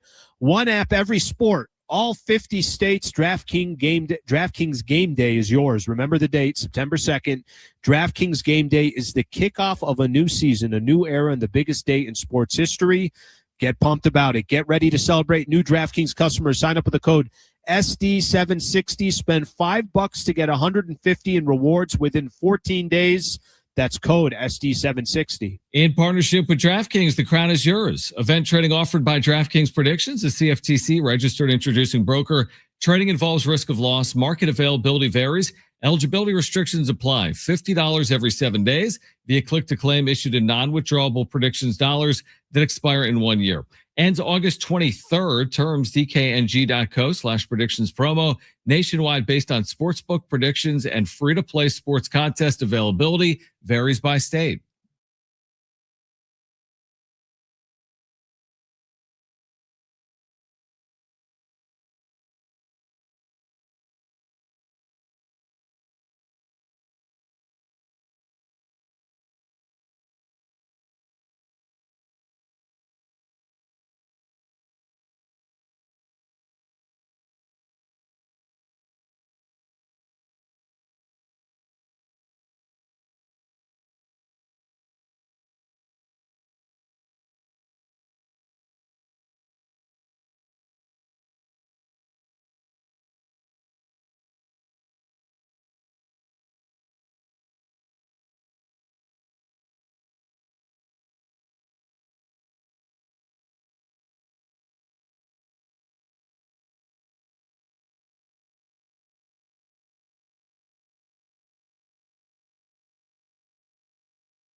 All right, San Diego Sports 760. You heard it this weekend, a huge win for SDFC at LAFC. Let's catch up with Sal Zizzo. San Diegan, played for the Loyal, covers SDFC. And again, SDFC with a big start to the second half, so to speak, with that win on Saturday night. Sal, we appreciate you taking time for us. What did you make of the result and the way that SDFC played this past weekend? And thanks for joining us. Yeah, I mean, it's a huge result, right? Yeah, thanks for having me as well. Yeah, huge result. I mean, 1-0 on the road against some big names, against a team that is creeping up the Western Conference, and LAFC, who also started a little slow, but that they've started to pick it up. I think they had a little bit of luck go their way, no doubt. I mean, maybe some of the luck that they weren't having at the start of the year is starting to turn a little bit, which is welcomed. And was able to get that goal off the handball and then the penalty kick from Dreyer. So how much do you look into that? Do the details right now matter of how SDFC got that win on Saturday night? Because I'm with you, right? They did have some things go their way. And there has been a big portion of the season where kind of put your hands on the top of your head and you're trying to figure out what else can go the other way or the opposite way. Does it matter how they got 3 points on Saturday to you? I think it matters to them, but in the back of your mind as an athlete, you know, when you get the results, you have a little bit of ease, right? There's not as much pressure going into that next game. And I think, you know, San Diego having such a, weird start to the year after coming off such a great expansion year, I think they're starting to now getting it to click. They've won 2 MLS games. They've done two wins and 1 tie in their last 3, but then they got the 2 League Cup games in between there that they won away against Club America, obviously losing in a really tough environment. But nonetheless, they still got 2 wins in Leagues Cup. They're starting to gain momentum. So in that sense, no, it doesn't really matter how it takes place. I think had they lost that game, obviously, it feels like they would have probably taken a tie. I'll say that. They would have probably taken a tie, but they're able to go on the road against a top 3 opponent in the Western Conference, get the win. You hope that maybe the performance wasn't amazing, but you hope that it then turns into the confidence to have a better performance and result in the next game. Yeah, I like that. Sal Zizzo is with us right now talking about SDFC's big win at LAFC on Saturday night. You touched on it briefly, but the slower start this year after the big expansion year last year, how much of that might have been tied to like the lofty expectations? And what is it like as a second-year club coming off first-year success? And could that have played a role into some of their first-half struggles? It's hard because what it does is it puts a target on your back. I can tell you a story. When I was with the New York Red Bulls, we had a new coach the first year I was there, in Jesse Marsh. We had a lot of turnover in players. No one really expected us to be all that good that season. We ended up winning the Supporter Shield, and we had this pressing style, and everyone was talking about how great we were, right? Then that sophomore season came, and it was very much like SDFC's. I think we were kind of just going through the motions early in the year and thought we could just step into, who we were and just start crushing every team just like we were in the season before, and it didn't work out like that. And it was similar time period, middle of the season when we started to turn things around. And I think that it just takes a little bit of time to adjust to that. I mean, everyone's had a full year of tape on you. They've watched the way you play, plus, there's always little chemistry issues that are off with new players. When you replace 1 or 2 players, it's okay. The chemistry can stay. But when you start to replace 3 or 4, then the whole dynamic of the, ball moving shifts a little bit. And I think, SDFC got caught in that a little bit, but now they're starting to get that chemistry back. And you hope that with the last 15 games, they can really make a push and hopefully, get into the playoffs as, maybe a middle seed or maybe towards the bottom. I guess we'll see. Sal, I'm curious to get your thoughts as we sit here, and the first year was just incredible, right? I think a lot of San Diegans were shocked that this team comes into the MLS, and they do such a great job marketing the team, and it was a great inaugural year, and I think everybody would agree with that. How critical do you think it is to keep that momentum, get back in the postseason, see if they can build off of what they did in their inaugural season? I'm just curious, as you've looked at the MLS landscape for years. How critical do you think it is for San Diego and SDFC to get back into the postseason this upcoming, or as we get closer to the postseason? I mean, I'll use an example of another sport, right? In the Padres, and I know obviously they weren't an expansion year, but I remember when AJ Preller first came to the Padres and they started, spending some money, getting players, getting the fans hyped up, and the results didn't come right away like it has for SDFC, and now the Padres are hopefully going to make it 5 out of the last 7 years in the postseason. But yeah, I mean, I think it is important. I think the fans, they want a winning product. I think that San Diego has always wanted a winning product. And, other than the San Diego Sockers, we haven't been the city that's winning multiple championships or, never won the Super Bowl, never won a World Series. So these are things that I know as a San Diegan, these are things that I want.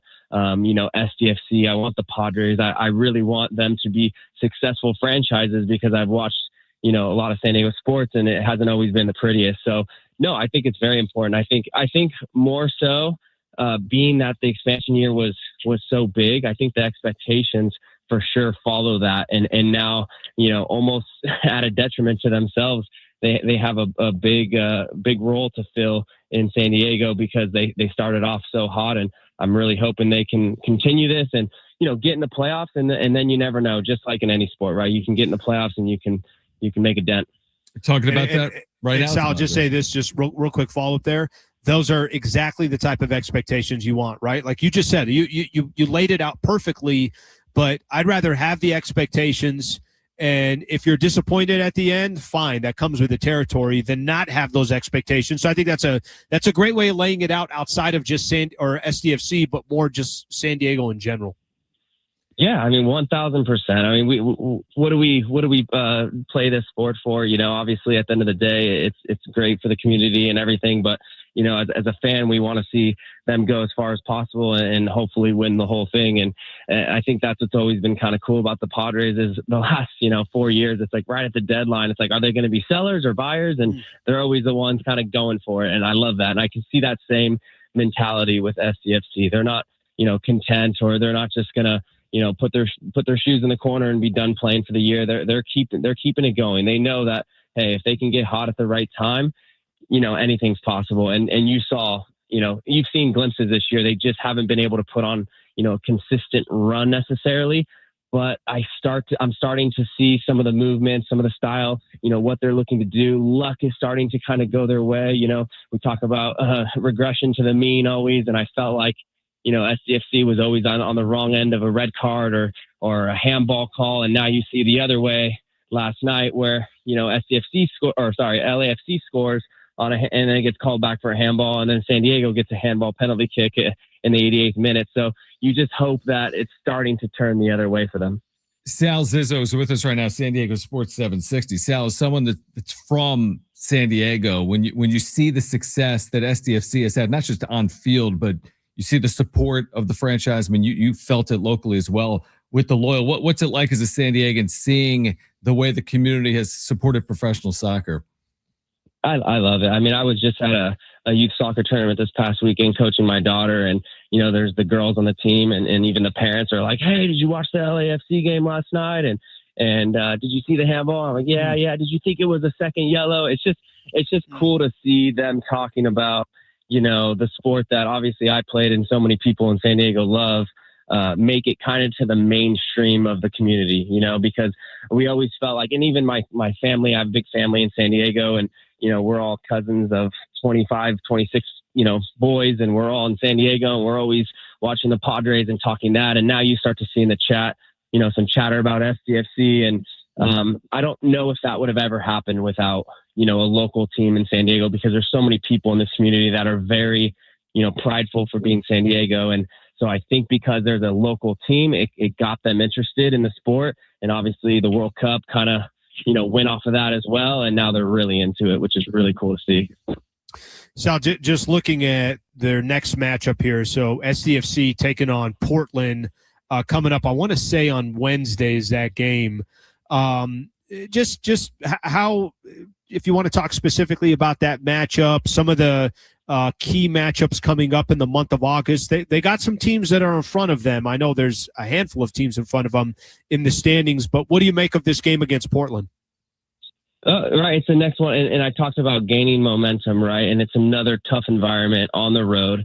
I know just from talking to the players throughout the podcast and having a relationship with some of them that, them playing each other in the playoffs last year was let's just say there was no love lost between the two teams. And so it's going to be, a bit chippy. It's going to be a grind for San Diego, and they've gotten good results at that field up at the Timbers environment in Portland, which is one of the toughest places to play in the MLS. So yeah, I'm looking forward to watching it, and it's going to be kind of an interesting test to see how they respond and hopefully can get somewhat of a result to keep that momentum going. That's so important.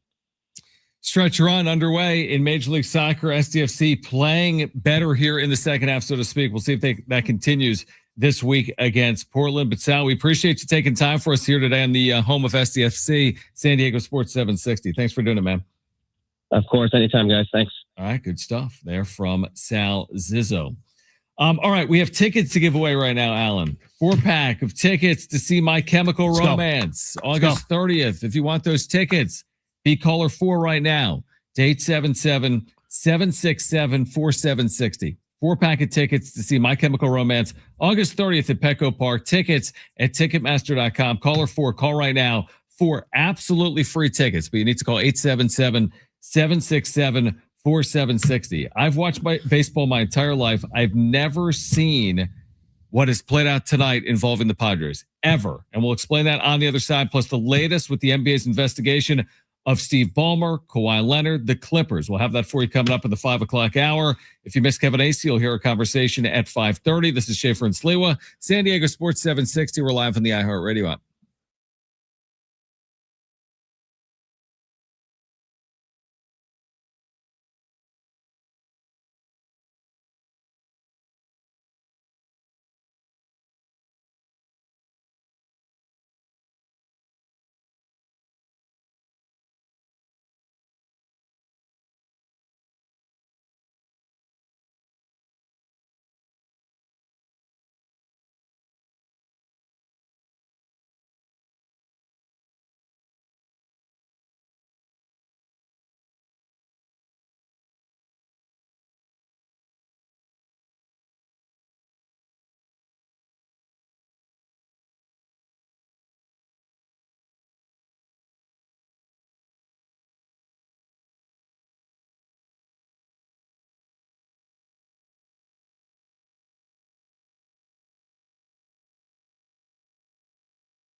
Here's what's trending from the iHeart Sports Network, presented by iHeartAdvertising.com. The Padres and Mets are playing game one of their series in Queens. Right now, it's Walker Buehler going against Nolan McLean. We are in the top of the third inning, and that just expired. We're going to the bottom of the third, and the Mets lead 2-1. Major League Baseball team owners unanimously approved the sale of the Padres today to Jose E. Feliciano and his wife Kwanzaa Jones for the sum of $3.9 billion. And the Cubs will be without shortstop Dansby Swanson for the next 4 to 6 weeks with an oblique strain. Ohio State and Oregon were 1-2 in the AP Top 25 poll, giving the Big Ten the top two teams in the preseason rankings for the first time in 65 years and for just the second time ever. Georgia, the Irish, and Texas all round out the top 5. Run a business and not thinking about radio? Think again, because people are listening to radio more today than they did 20 years ago. And only iHeartRadio connects with more Americans than TV, digital, and even social. Learn how radio can help your business. Call 844-844-iHeart.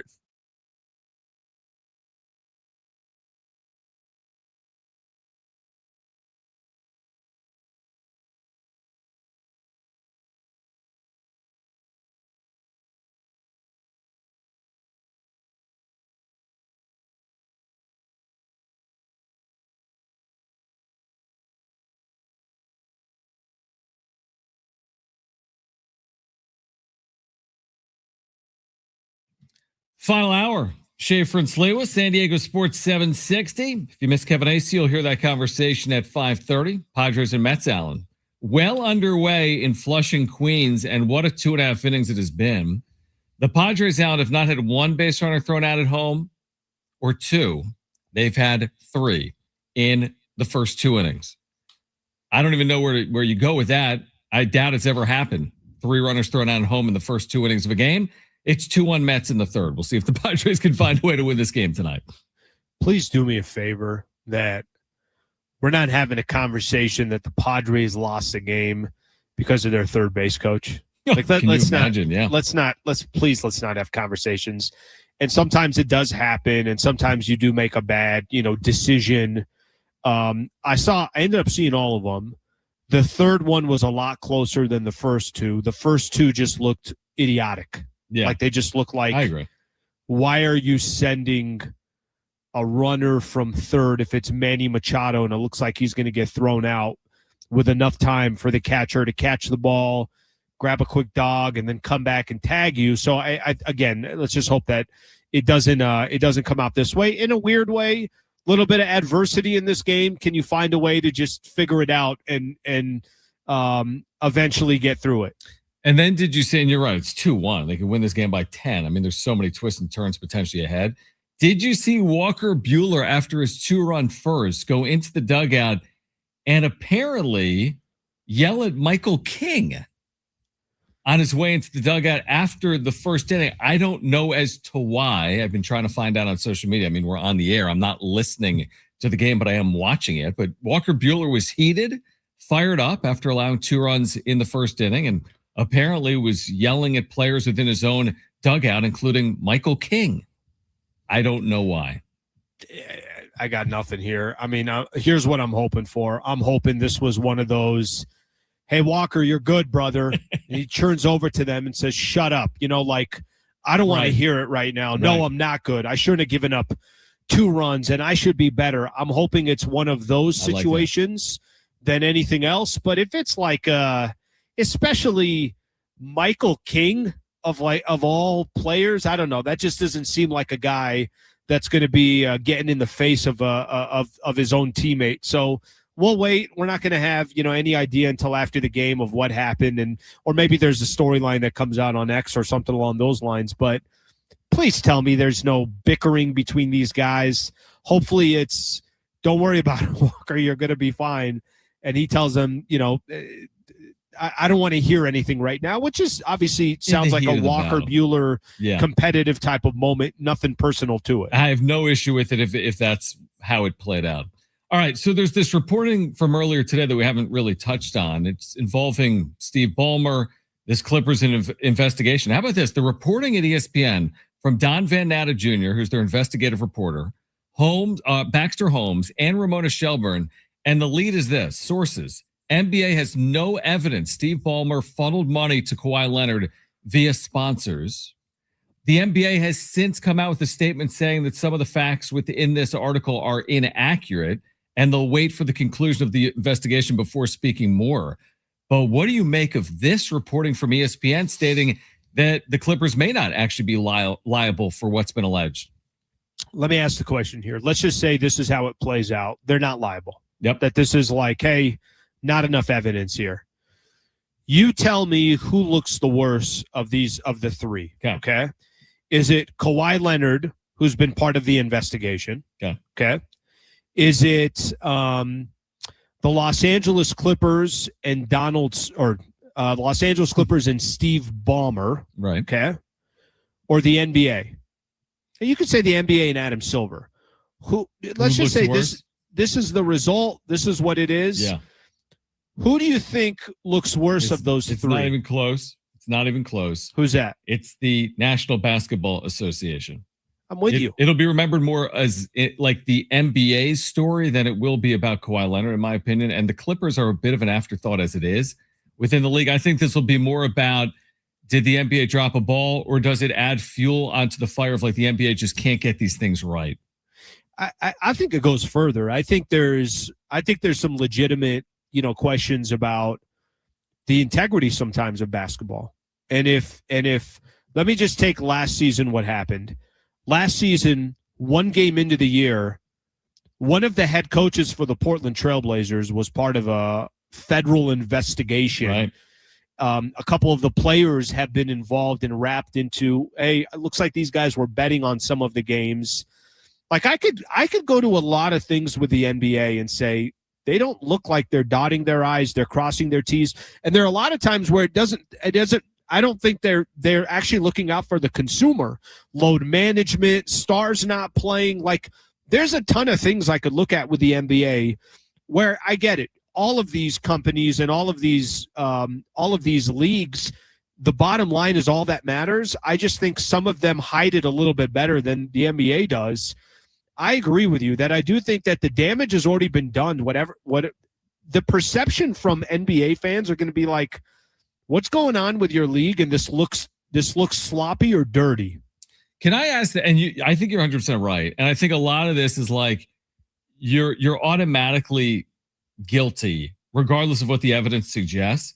But if the investigation results in no significant or any punishment for either the Clippers or Kawhi Leonard, what do we make of the initial? I think a lot of people will be like, well, Pablo Torre's reporting was accurate. The NBA just, for whatever reason, was unwilling to go after one of its, teams or one of its wealthiest owners or one of the stars of the league over the last 10 plus years. Or is there any world where the reporting was just inaccurate? Sure. There's a world where it was inaccurate. Sure. But I think, I would lean more towards he opened up a conversation that wasn't there before. There have been some reports. I mean, did you see some of that stuff of what Kawhi and his uncle were asking for from the Lakers at the time of when all that stuff was going down? They were asking for things. They're like, yeah, that's not possible. The league wouldn't allow us to do it. I think look, could the reporting be inaccurate? Sure, it can be. But I don't think people are going to give the benefit of the doubt to the NBA. Sure, I agree with you. So yeah. I think if the situation was different, predicament was different, the NBA's got a perfect track record. Sure. Maybe we're having a different conversation, but it clearly doesn't. Well, so like, where does the NBA get off looking like do they have to have that like iron fist ruling? I think so.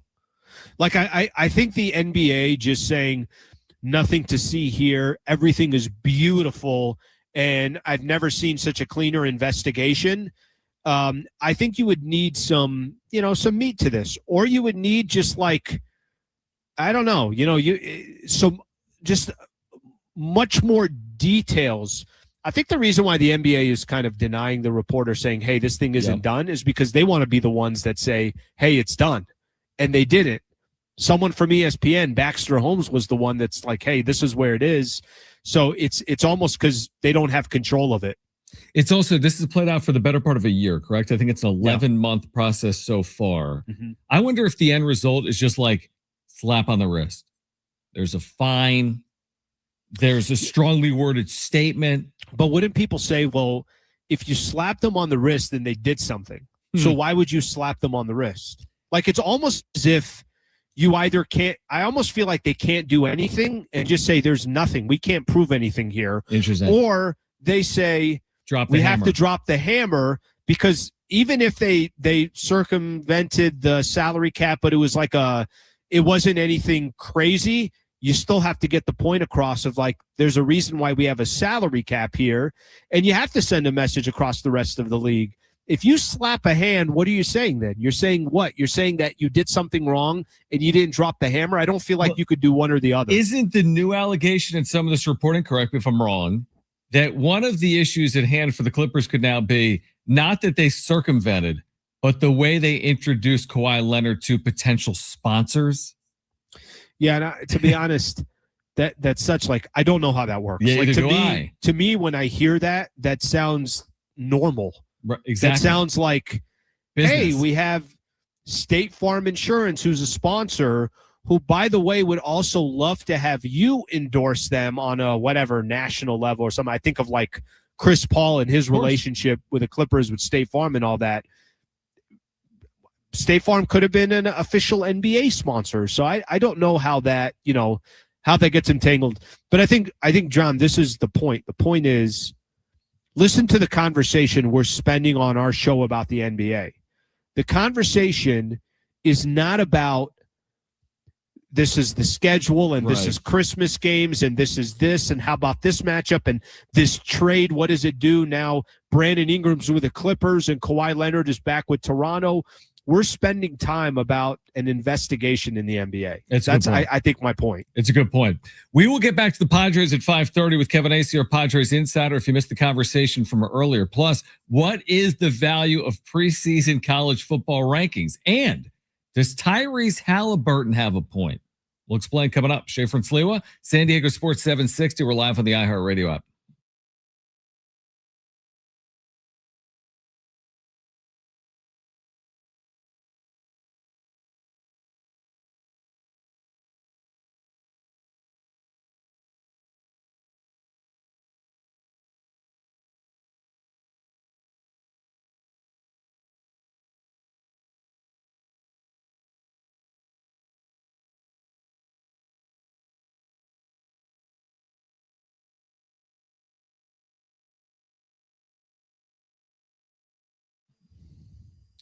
Something big is coming on September 2nd. DraftKings Game Day arrives with massive deals, exclusive deals, and an all-day celebration built for sports fans. The countdown has begun. All roads lead to game day. The DraftKings Sports app is now live in all 50 states. That means California, from Texas to Florida. Every fan is in on the excitement. One app, every sport, all 50 states. DraftKings Game Day is yours. Remember the date. September 2nd, DraftKings Game Day is the kickoff of a new season, a new era, and the biggest day in sports history. Get pumped. Get ready to celebrate. New DraftKings customers sign up with the code SD760. Spend $5 to get $150 in rewards within 14 days. That's code SD760. In partnership with DraftKings, the crown is yours. Event trading offered by DraftKings Predictions, a CFTC registered introducing broker. Trading involves risk of loss. Market availability varies. Eligibility restrictions apply. $50 every 7 days via click to claim, issued in non-withdrawable predictions dollars that expire in 1 year. Ends August 23rd. Terms dkng.co/predictions promo. Nationwide based on sportsbook predictions and free-to-play sports contest availability varies by state.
Schaefer and Sliwa. Sorry, I need to turn my mic on. Kevin Acee coming up at 5:30. I was doing two things at once, Alan. It's okay. Both of them were not paying attention. I thought you had to read, dude.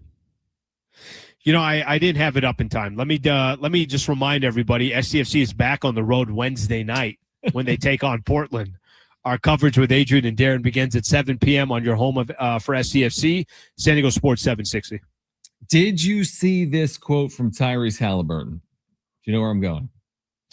Yes, I do know where you're going. Okay, so he said regarding his first game back from his Achilles injury, yes, he was shocked that it was on the road against the Pelicans in New Orleans. You would think that game would be at home, if not on national television. When I saw the schedule, I was like, oh, wow. Shout out Trey Murphy II. Love my boy Trey. Love New Orleans. But I was shocked to see that. That's Tyrese Halliburton coming off a Game 7 injury 2 finals ago, opening on the road against New Orleans in 2026. Does he have a point or not? I think it would have been cool to give Tyrese Halliburton a better game. I think it would have been cool to have him, let's say, all right, you're not on opening night, which he should not be, neither should the Indiana Pacers. Sure. But if you told me second night, he's going up against Miami, all right, cool. If he's going up against even Detroit, Orlando, like you could name off teams that were competitive in the Eastern Conference last year, and he can get a little bit of love in the process. I don't think he's off on they should have got something, but him saying he's shocked that they're not in one of these opening night games, something like that, he should not be, because to be honest with you, until I actually saw his quote, I kind of forgot that Indiana had Tyrese back. And let me say this, Tyrese had an incredible season, incredible playoff run. They almost won an NBA championship against the Oklahoma City Thunder if he didn't get injured. So he should get some more love. But I think it was so long ago, a lot of people forgot. I mean, they went 19-63. Now, they didn't have Halliburton, but they went 19-63 after losing in Game 7 of the finals. Here's my question. Is Halliburton, we'll see after the Achilles, but before the injury, like, where does he rank among the great players in the league? Was he a top 10 player at the time of injury? Like, where would you put him today amongst the best players in the NBA? That playoff run, he was top 5 in the league. He was amazing. That playoff run, he was top 5 in the league. And trust me, it's not easy to go through 5 players and get to how am I going to fit Tyrese Halliburton in it. He was top 5 in that playoff run. I probably think he's, when he was healthy, probably top 15 to top 20, somewhere around there. There are some great players in the league that have never done what Tyrese Halliburton did in that playoff run. So he's a nice player, respectful player, but not somebody that I think we'll have to take a second to see how he recovers from his injury. We touched on this earlier. You'll hear from Kevin Acee, by the way, coming up at 5:30. San Diego State had a scrimmage this past Saturday. I was there. How was it? It was actually a beautiful night. It was spectacular. There were a decent amount of people there. You got to see a lot of the starters. They signed autographs afterwards. Jaden Denigal played well in the scrimmage, the starting quarterback for the Aztecs. We talked briefly earlier about the AP polling that's out. Aztecs aren't receiving a vote. We're less than 3 weeks out from San Diego State taking on Portland State at home at Snapdragon Stadium. I agree with your overall point about polling, which is sure, all things being equal, you'd prefer to get recognized as opposed to not get recognized. But I don't know what to make of it beyond that. I don't think it's of anything beyond that. I don't think it's of significance, I guess I would say, heading into September 5th, that San Diego State isn't receiving votes in the AP poll. All right, 3-4 weeks in, if they're receiving some votes, does that mean something to you? Everything. Okay. No, I'm being honest. It doesn't mean everything, but I mean, that means they're playing well. And if they're playing well, they'll be receiving. Well, this is where I think we'll differ in this. I think the conversation, whether you like it or not, if they're getting votes or they have a number 25 or number 24 next to them, our conversation changes about San Diego State. It just does. I think the conversation about San Diego State locally changes. I think articles written in the UT changes. So I do think there's still, again, this is just my thoughts and my opinion here. I still think there's a lot of value, and maybe this is more specific to San Diego State, because Yeah, I don't think it matters for Alabama and Georgia and Michigan and Ohio State, because no matter what, when the dust settles, they're going to probably be competing for a playoff spot. But I think there's plenty of schools out there that it is significant to be a part of that conversation in that chat, and I think San Diego State's one of them. Yeah, no, your point's valid. I mean, I don't disagree with it. Polling has had a long history in college football, by the way. Like, it's been going on for 100 plus years. Like, there's certainly I don't know, it's like perception reality conversation when it comes to polling. Now, what's changed in recent history is polling doesn't play a role in the CFP process. Sure. Which I like, because back in the day, polling meant a lot in determining who was a national champion, for example. Now, polling, the significance isn't the same. But I recognize what you're saying. If San Diego State's ranked 24th, and they're in the Pac-12, brother. The chatter, the conversation. State, it is a little bit of a different conversation. At the end of the day, I want to see San Diego State play for a Pac-12 championship this year, whether there's a number 24 next to them or not. But I do agree that becomes a bit of the reality because of the importance of polling traditionally in college football. I think what most programs, what I think San Diego State can use is they can use some conversation about them. They can use.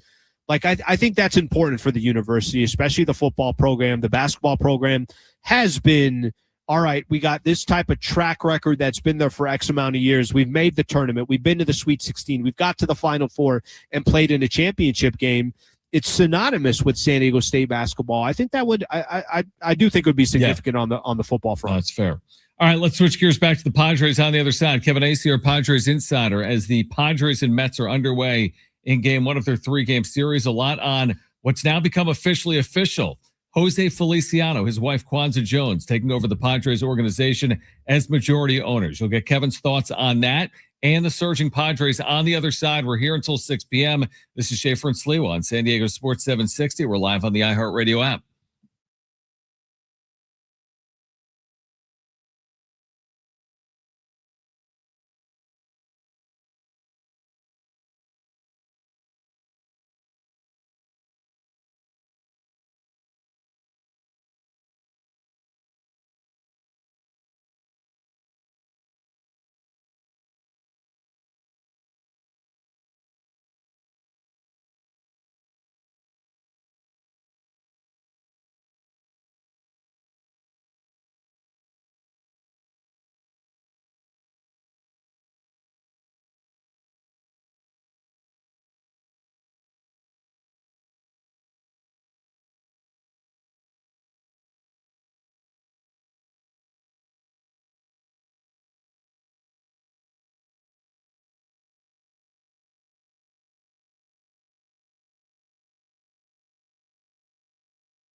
Here's what's trending from the iHeart Sports Network, presented by iHeartAdvertising.com.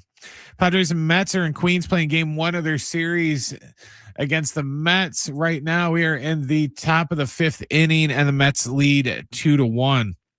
Major League Baseball's team owners have unanimously approved the sale of the Padres today to Jose E. Feliciano and his wife Kwanzaa Jones for the sum of $3.9 billion. One more baseball note: Cubs shortstop Dansby Swanson has an oblique strain. He's going to be out 4 to 6 weeks. And Ohio State and Oregon were 1-2 in the AP Top 25 poll, giving the Big Ten the top 2 teams in the preseason rankings for the first time in 65 years and for just the second time ever.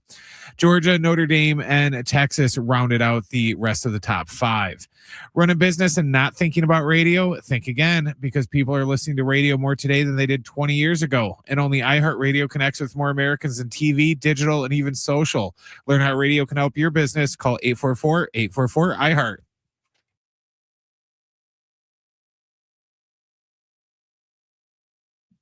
All right, Schaefer and Sliwa. If you missed it earlier, Kevin Acee, our Padres Insider, was on the show. And of course, it is now official. Jose Feliciano and Kwanzaa Jones represent ownership of the San Diego Padres. They'll be introduced to the media next Monday. And we start the conversation by asking Kevin, what would be the first question, or what has he thought about what his first question would be to the new Padres owners? It's funny that you ask, only because, like, actions are going to speak louder than words. I think we've talked about this before. Like, this is great. This should be a time of great excitement for Padres fans. But does any of it really matter? Like, does any of it really matter? Go nuts. Like, when they make their statement, and look, they have their own PR firm. They have the Padres PR department. When they'll know what to say, presumably. When they make their grandiose statements, that's great. That's awesome. And then what? So that's my thing. So the answer to you is no. And I also just don't, I just don't put much stock in these, other than what Monday will be is the first time for them to be on the record talking to Padres fans about what their vision is for this team. But I've been through too many of these personally. My paper's been owned by 6 different people in my time there. Yeah. And I've covered a lot of ownership transitions, and none of it matters until the checks start being written. Kevin, can I make a case that the valuation for the Padres goes for $3.9 billion? That part of the reason why that valuation was as high as it was is because Petco is sold out. That the brand is a lot better over the course of the last 6-7 years. And not only is it a place to be at Petco Park, but the team is good. They're competitive. They're making the playoffs. From a business perspective, is there a argument to be made that for their investment, they are much better off with the Padres this competitive than they are without? You mean that the team being competitive is important to this investment? Yes, as in those two actually tie in great together, and it gives them more incentive to be as competitive as possible, so that they are returning some of that investment. I say that because from, I think, a fan perspective, that's all you really care about. Amen. And that's part that kind of plays on what I was saying too, right? Like, that's all that matters. Look, I think this is great.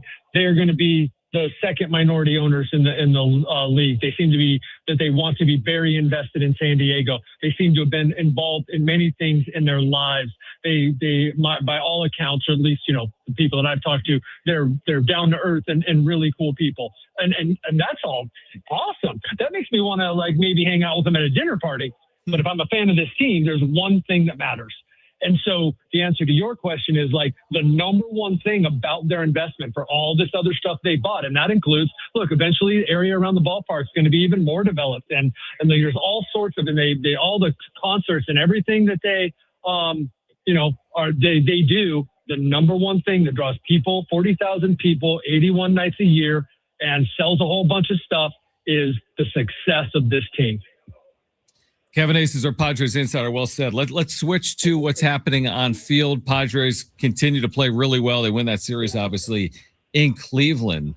Is it premature? We had this conversation for the first 30 minutes of the show. Is it premature to talk about the Padres as a playoff threat because they still have to get into the postseason? Gosh, I don't think so. Now, that's a great point, and that should be any talk of them as a playoff threat, right? Should be made with that realization, like 37 games, is that right? To continue to get into the playoffs. But, well, if that's your goal and that's what you think you're going to do, then you've got to be talking about, what can they do when they get there, right? And so, because the most important thing is getting there. All right, so what are they going to do when they get there? Well, man, I don't know. Like their starting rotation's much better. They have such a deep bullpen that when you get to the playoffs and you handle your pitching staff differently, they would seem to be well equipped to do that. It appears they will have a fresh, strong Jason Adam to add to that mix. If the offense, and look, it's been a little streaky, but it's been going pretty good now for quite a while. I think that they should be, I wouldn't make them a favorite. I wouldn't even make them a second favorite in the National League. But I would say that and would not be like, oh, this team is not going to have a chance. Absolutely not. I think it's a better team than last year.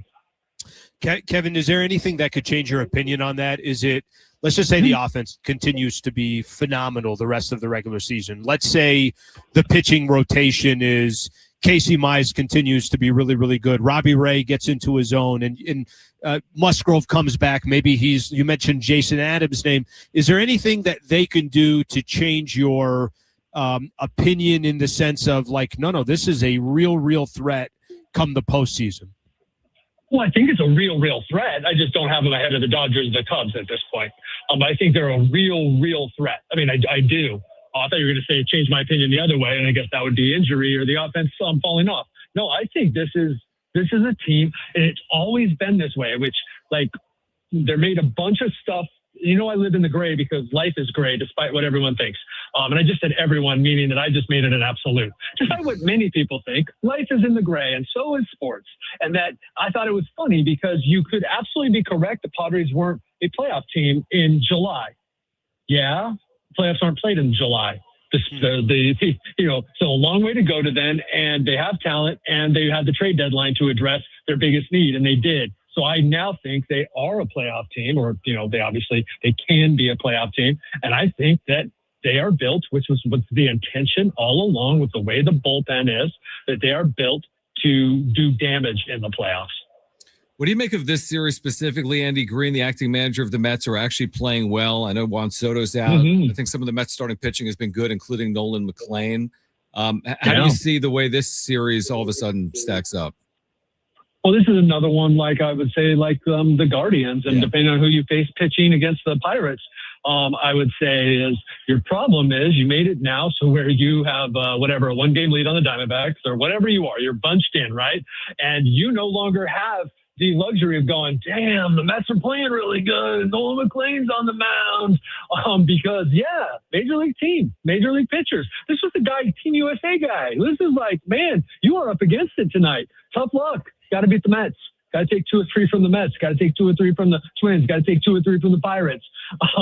That's how I see this series. Like, unfortunate because more than I think a lot of people give credence, who you play when you play a team is one of the biggest factors in a season, or it can be. I remember in 21, it was like, now the Padres had other problems, but they also faced like Max Scherzer like 5 times. They faced every team's ace. Was it last year? Was it 24? They missed every team's ace. Like, it's just like things stack up over a season. There was a time this year, if they were playing a team, you knew they were facing that team's best pitcher and maybe their best 2 pitchers. It was crazy. And lately, a little bit easier. Oh, wow, that's weird. I'm not saying it's the only reason, but look at the Padres offense now. I don't know if they've been facing Jacob Mizorowski and Yoshinobu Yamamoto and Shohei Ohtani, that they'd be leading the league in hitting since the All-Star break. There's just, there's so many factors that go into this.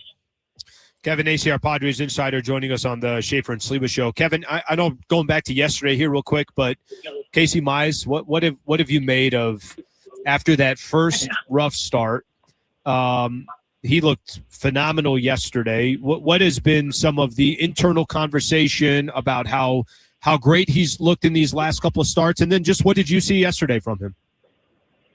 I thought his last 2 starts, man, really, really good. His Guardians are not a very good offensive club. They scored, 6 the night before and 5 the night before that. Like, they have, some good hitters. I thought that he was fantastic. The idea of that being the Casey Mize that you're going to get out there, the idea still that you have Robbie Ray and Michael King, and I would even say to some extent Walker Buehler, has sort of changed the outlook of this team, right? The outlook of the offense as they take the field, the outlook of the offense when, maybe that guy gives up, their starter gives up a run, but it's not 3 runs. And they think, all right, he's going to lock it down now, right? The Casey Mize did that the other night, right? Two runs, and then that was it. That was his, not this last start, but the start before that. It's like, okay, that happens, but it wasn't now all of a sudden 5-0. And that there's a confidence factor in it, in addition to, oh wow, that's right. Like, we're going to get 5 or 6 from our guy, and it's going to give us a chance to win, and the bullpen's not being weighed down. And there's not just like this sense of doom almost every game. Kevin, final one from me, and you wrote on this in your lengthy feature with Steven Souza, but they put it up on television, I think, yesterday, and it got me thinking. It's like the Padres were last in baseball in hitting the fastball in the first half of the year until the All-Star break, I think. And now they're first. So they went from 30th to 1st. I know you're not the Padres acting hitting coach or the general manager, but how do we explain that drastic of a change in the midst of a season with a very similar lineup throughout the course of the season? The quality of the fastballs you're facing, the messaging from the coaches, which I guess was maybe there was a little too much information.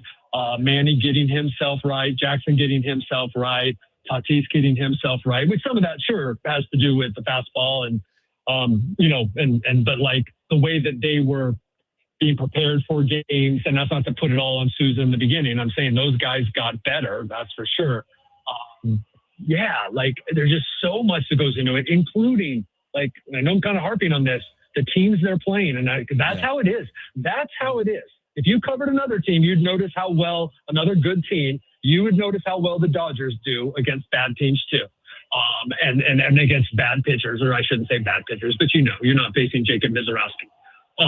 And so there's just a lot that goes into it. But from my understanding and the perspective that you're asking it from, and from what I wrote about last week, the messaging from the hitting coaches and them coming to understand what their players needed and what their players needed to work on.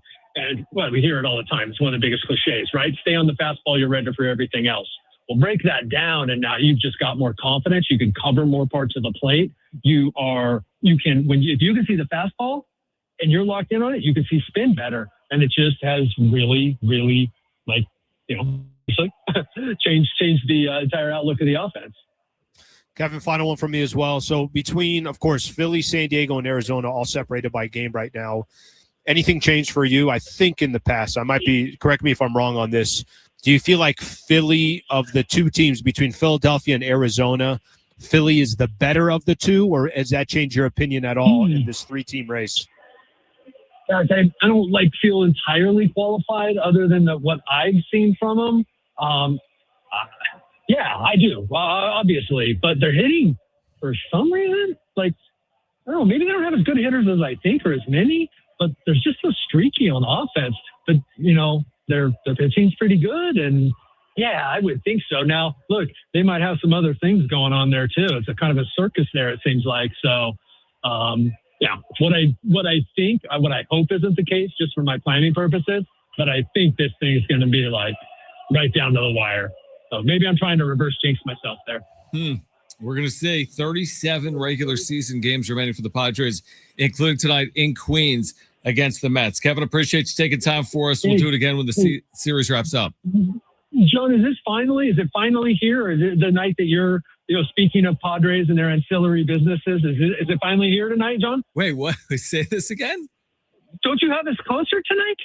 Oh, a Noah Khan concert? Yeah. No, I'm not going. Whoa. Okay, well, you guys have a show to do, but I'm going to have to get a story on this. It's all we've been talking about for 6 months. I talked about it for 4 months on YouTube, but yeah, I'm not going to go. Next time. How are they going to get by with, well, you probably, it's fine. The Padres will make enough money. Okay. I think they're fine. Right.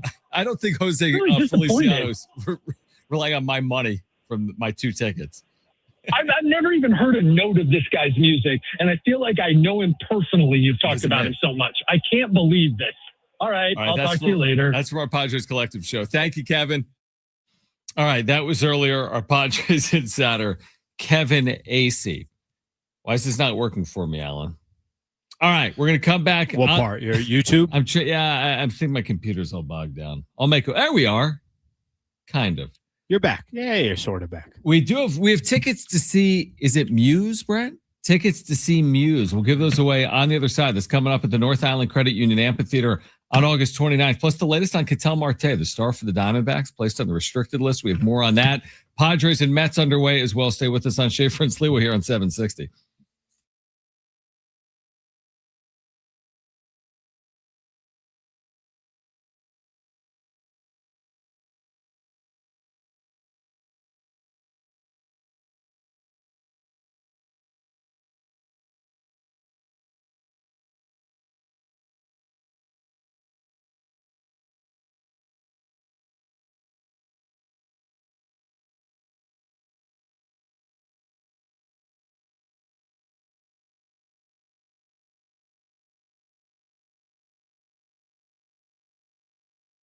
Hey guys, it is Schaefer again for my friends at the all-new Jamul Casino Resort, the Players Place. We've been telling you for a while about Starlight Pool. You need to get there for the remainder of the summer. You can soak up the sun, soak in the views. It's San Diego's ultimate rooftop pool with day passes starting at just $40. So you can grab your friends, relax, make it a pool day to remember. Plus, you can keep the weekend vibes going with Sunday pool parties at Starlight, featuring live DJs and cocktails, cabanas, all-day rooftop energy. This is the hotel and spa at Jamul Casino Resort, where you can now experience elevated luxury. They've got their refined hotel stay with rooftop relaxation, indulgent spa treatments, all the excitement of Jamul Casino Resort seamlessly brought together in one unforgettable destination. And now you can take your stay to the next level with exclusive hotel packages crafted for the ultimate escape. And while you're there, you'll love their dining options like Jamul 23, with their lobster buffet every day. Enjoy all-you-can-eat lobster every day, plus dozens of other delicious stations at the all-new Jamul Casino Resort, the Players Place.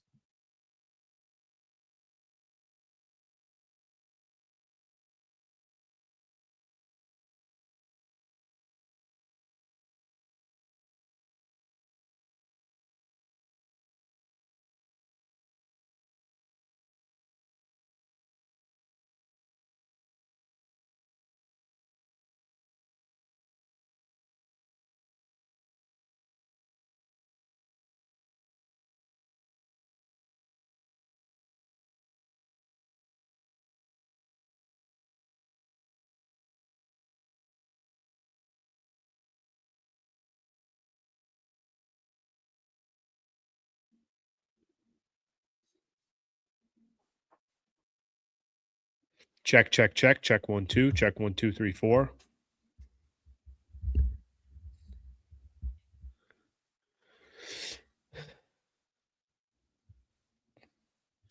So, Brent, you tell me if you need me to do anything.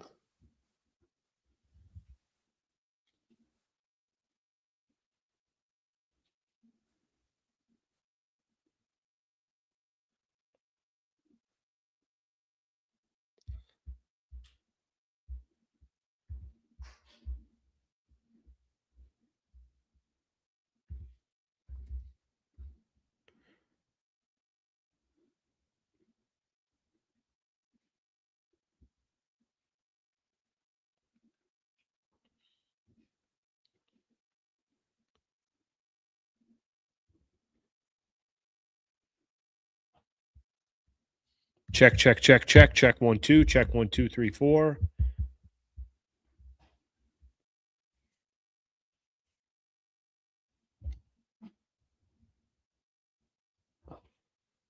Final time. Schaefer and Sliwa on this Monday afternoon. How was your weekend, Alan? I want to hear from you right now. How are you doing, man? I'm doing good. Thank you. Ooh, you sound good. Does that sound crisp? Yes or no? I think it sounds better than you sounded previously. On the Comrex? I mean, you sound like you're in like a studio with the Beatles or something. Well, okay, so here's what we were trying to kind of test here for the last segment. We were trying to test. Obviously, you and I always have, if we're remote, we have our Comrex equipment. This is just Brent working some magic behind the scenes. I got a little bit of a mixer here and my microphone that I typically use for a podcast or whatever the case is. Yeah. So if it sounds good, then that's it. That's all I need to hear. Brian, what do you think? Seriously, how does that sound compared to what he was doing previously? We're not sure if the stream is hearing you. But you know what? That's because, well, hold on. So he's supposed to be unmuted right now on the stream. Interesting. But I am unmuted on the stream, right? What's that? I think I'm unmuted on the stream. So I think so. Interesting. All right. How's that going to work? Okay. We'll figure that out. Yeah, we'll figure that out. We'll be fine. I thought there was additional reporting on Ketel Marte, Allen. We mentioned that he's been placed on the restricted list, the star position player for the Diamondbacks. He didn't show up to Fenway Park. That's the latest. And the Diamondbacks placed him on the restricted list. This all in the midst of this, playoff race between Arizona, San Diego, and Philadelphia. Meanwhile, the Padres are underway tonight in New York. This has been a bit of a wacky game as well at Citi Field, but it feels like everything is magnified this time of year because there's only 30-something games remaining.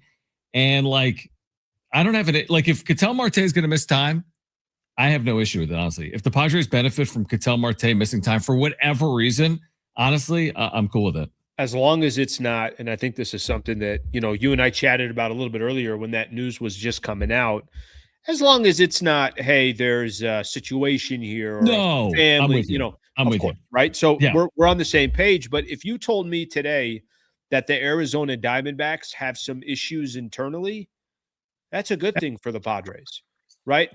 If you told me any of that stuff existed for, you name, you could figure out the Phillies or whatever. I mean, we spent how much time here over these last couple of days talking about, hey, what is the effect of Mark Walters selling the Lakers have on the Dodgers?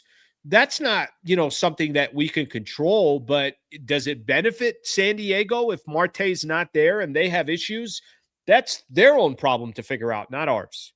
You're right. And from a Padres perspective, avoid the noise. Seriously, like what you and I do. We're talking about Mark Walter and the Dodgers. I'm spending time talking about Ketel Marte with the Diamondbacks. The Padres are playing a series in New York tonight against this Mets team that's left for dead. Now they're playing better, much better over the last couple of weeks. Padres just keep winning series. Everything will take care of itself, whether it's Ketel Marte, who cares about Dodgers ownership if you're on this club right now and you're San Diego. Just keep doing what you've been doing, and everything by and large should take care of itself. Yeah, because there was a point where the Padres where the world could be collapsing around them, and it didn't matter because they were collapsing in each one of these games. So it's like, yeah, you're not taking advantage of a conversation. You're not taking advantage of an opportunity. So this could be more of an opportunity. All right, so this game, Alan, that's playing out this afternoon in the evening in New York between the Padres and the Mets has been kind of fascinating. The Padres have had 3 runners thrown out at home. They've led off the 7th inning with this huge job of a single from Luis Rengifo. They only trail by a run. There's been all this conversation about runners thrown out. Walker Buehler apparently 3 runners were thrown. Three players were thrown out. That's a lot. Michael King apparently, or Walker Buehler was yelling at Michael King apparently after the first inning in which he allowed 2 runs. Meanwhile, Walker Buehler settles in and pitches beautifully tonight.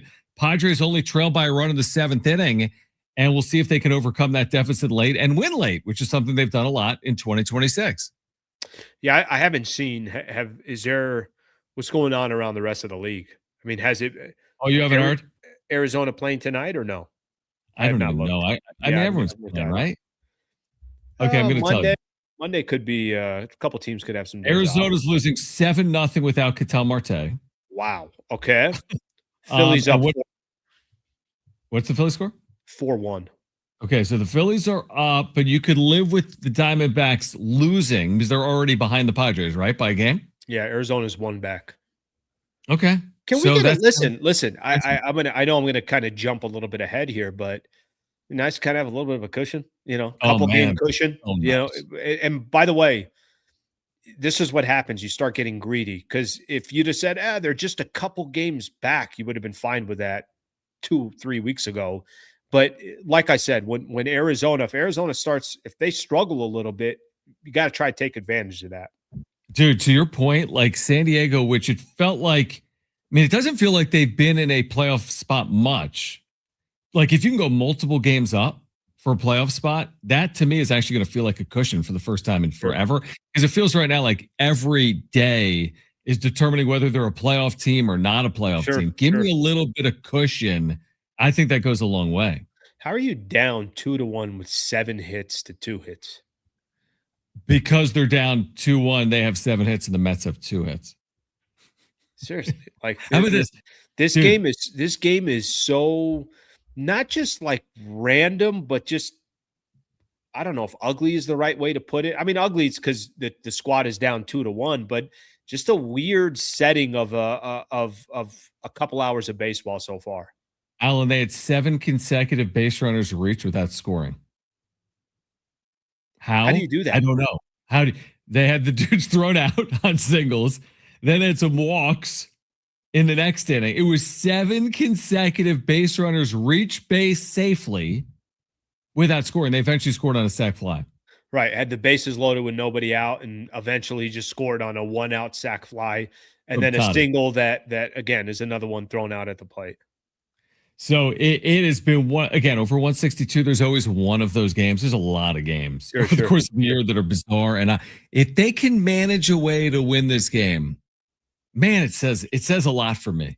Because again, the 3 dudes thrown out at home plate and Mets playing well and things aren't going your way. If you can win those games, they already have a lot of momentum right now. Win a game like this, you have everything you could possibly want. It's a good point because it's a unique way of winning. The only thing that doesn't typically go your way, it's like when you miss out on opportunities, typically in baseball, that comes back to haunt you. We'll see if anything's able to change on that front. I'll tell you what, man. If the Padres are anything like your microphone here this segment, it's going to be a good final couple innings. I'm so happy that you're saying that. You sound like you could be recording an album.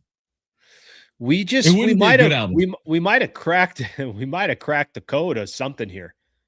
You and I do a lot of traveling sometimes, so this could be beneficial. I know. Aztec season is here. Alan, great stuff, man. I'll see you in studio tomorrow. Sounds good. All right, that is Alan Sliwa. If you missed anything today, sportssd.com or the iHeartRadio app. We're back tomorrow. For Brent and Alan, I'm John. Keep it here. Come on, San Diego boys. Sports 760. We're live on the iHeartRadio app. Peace, guys.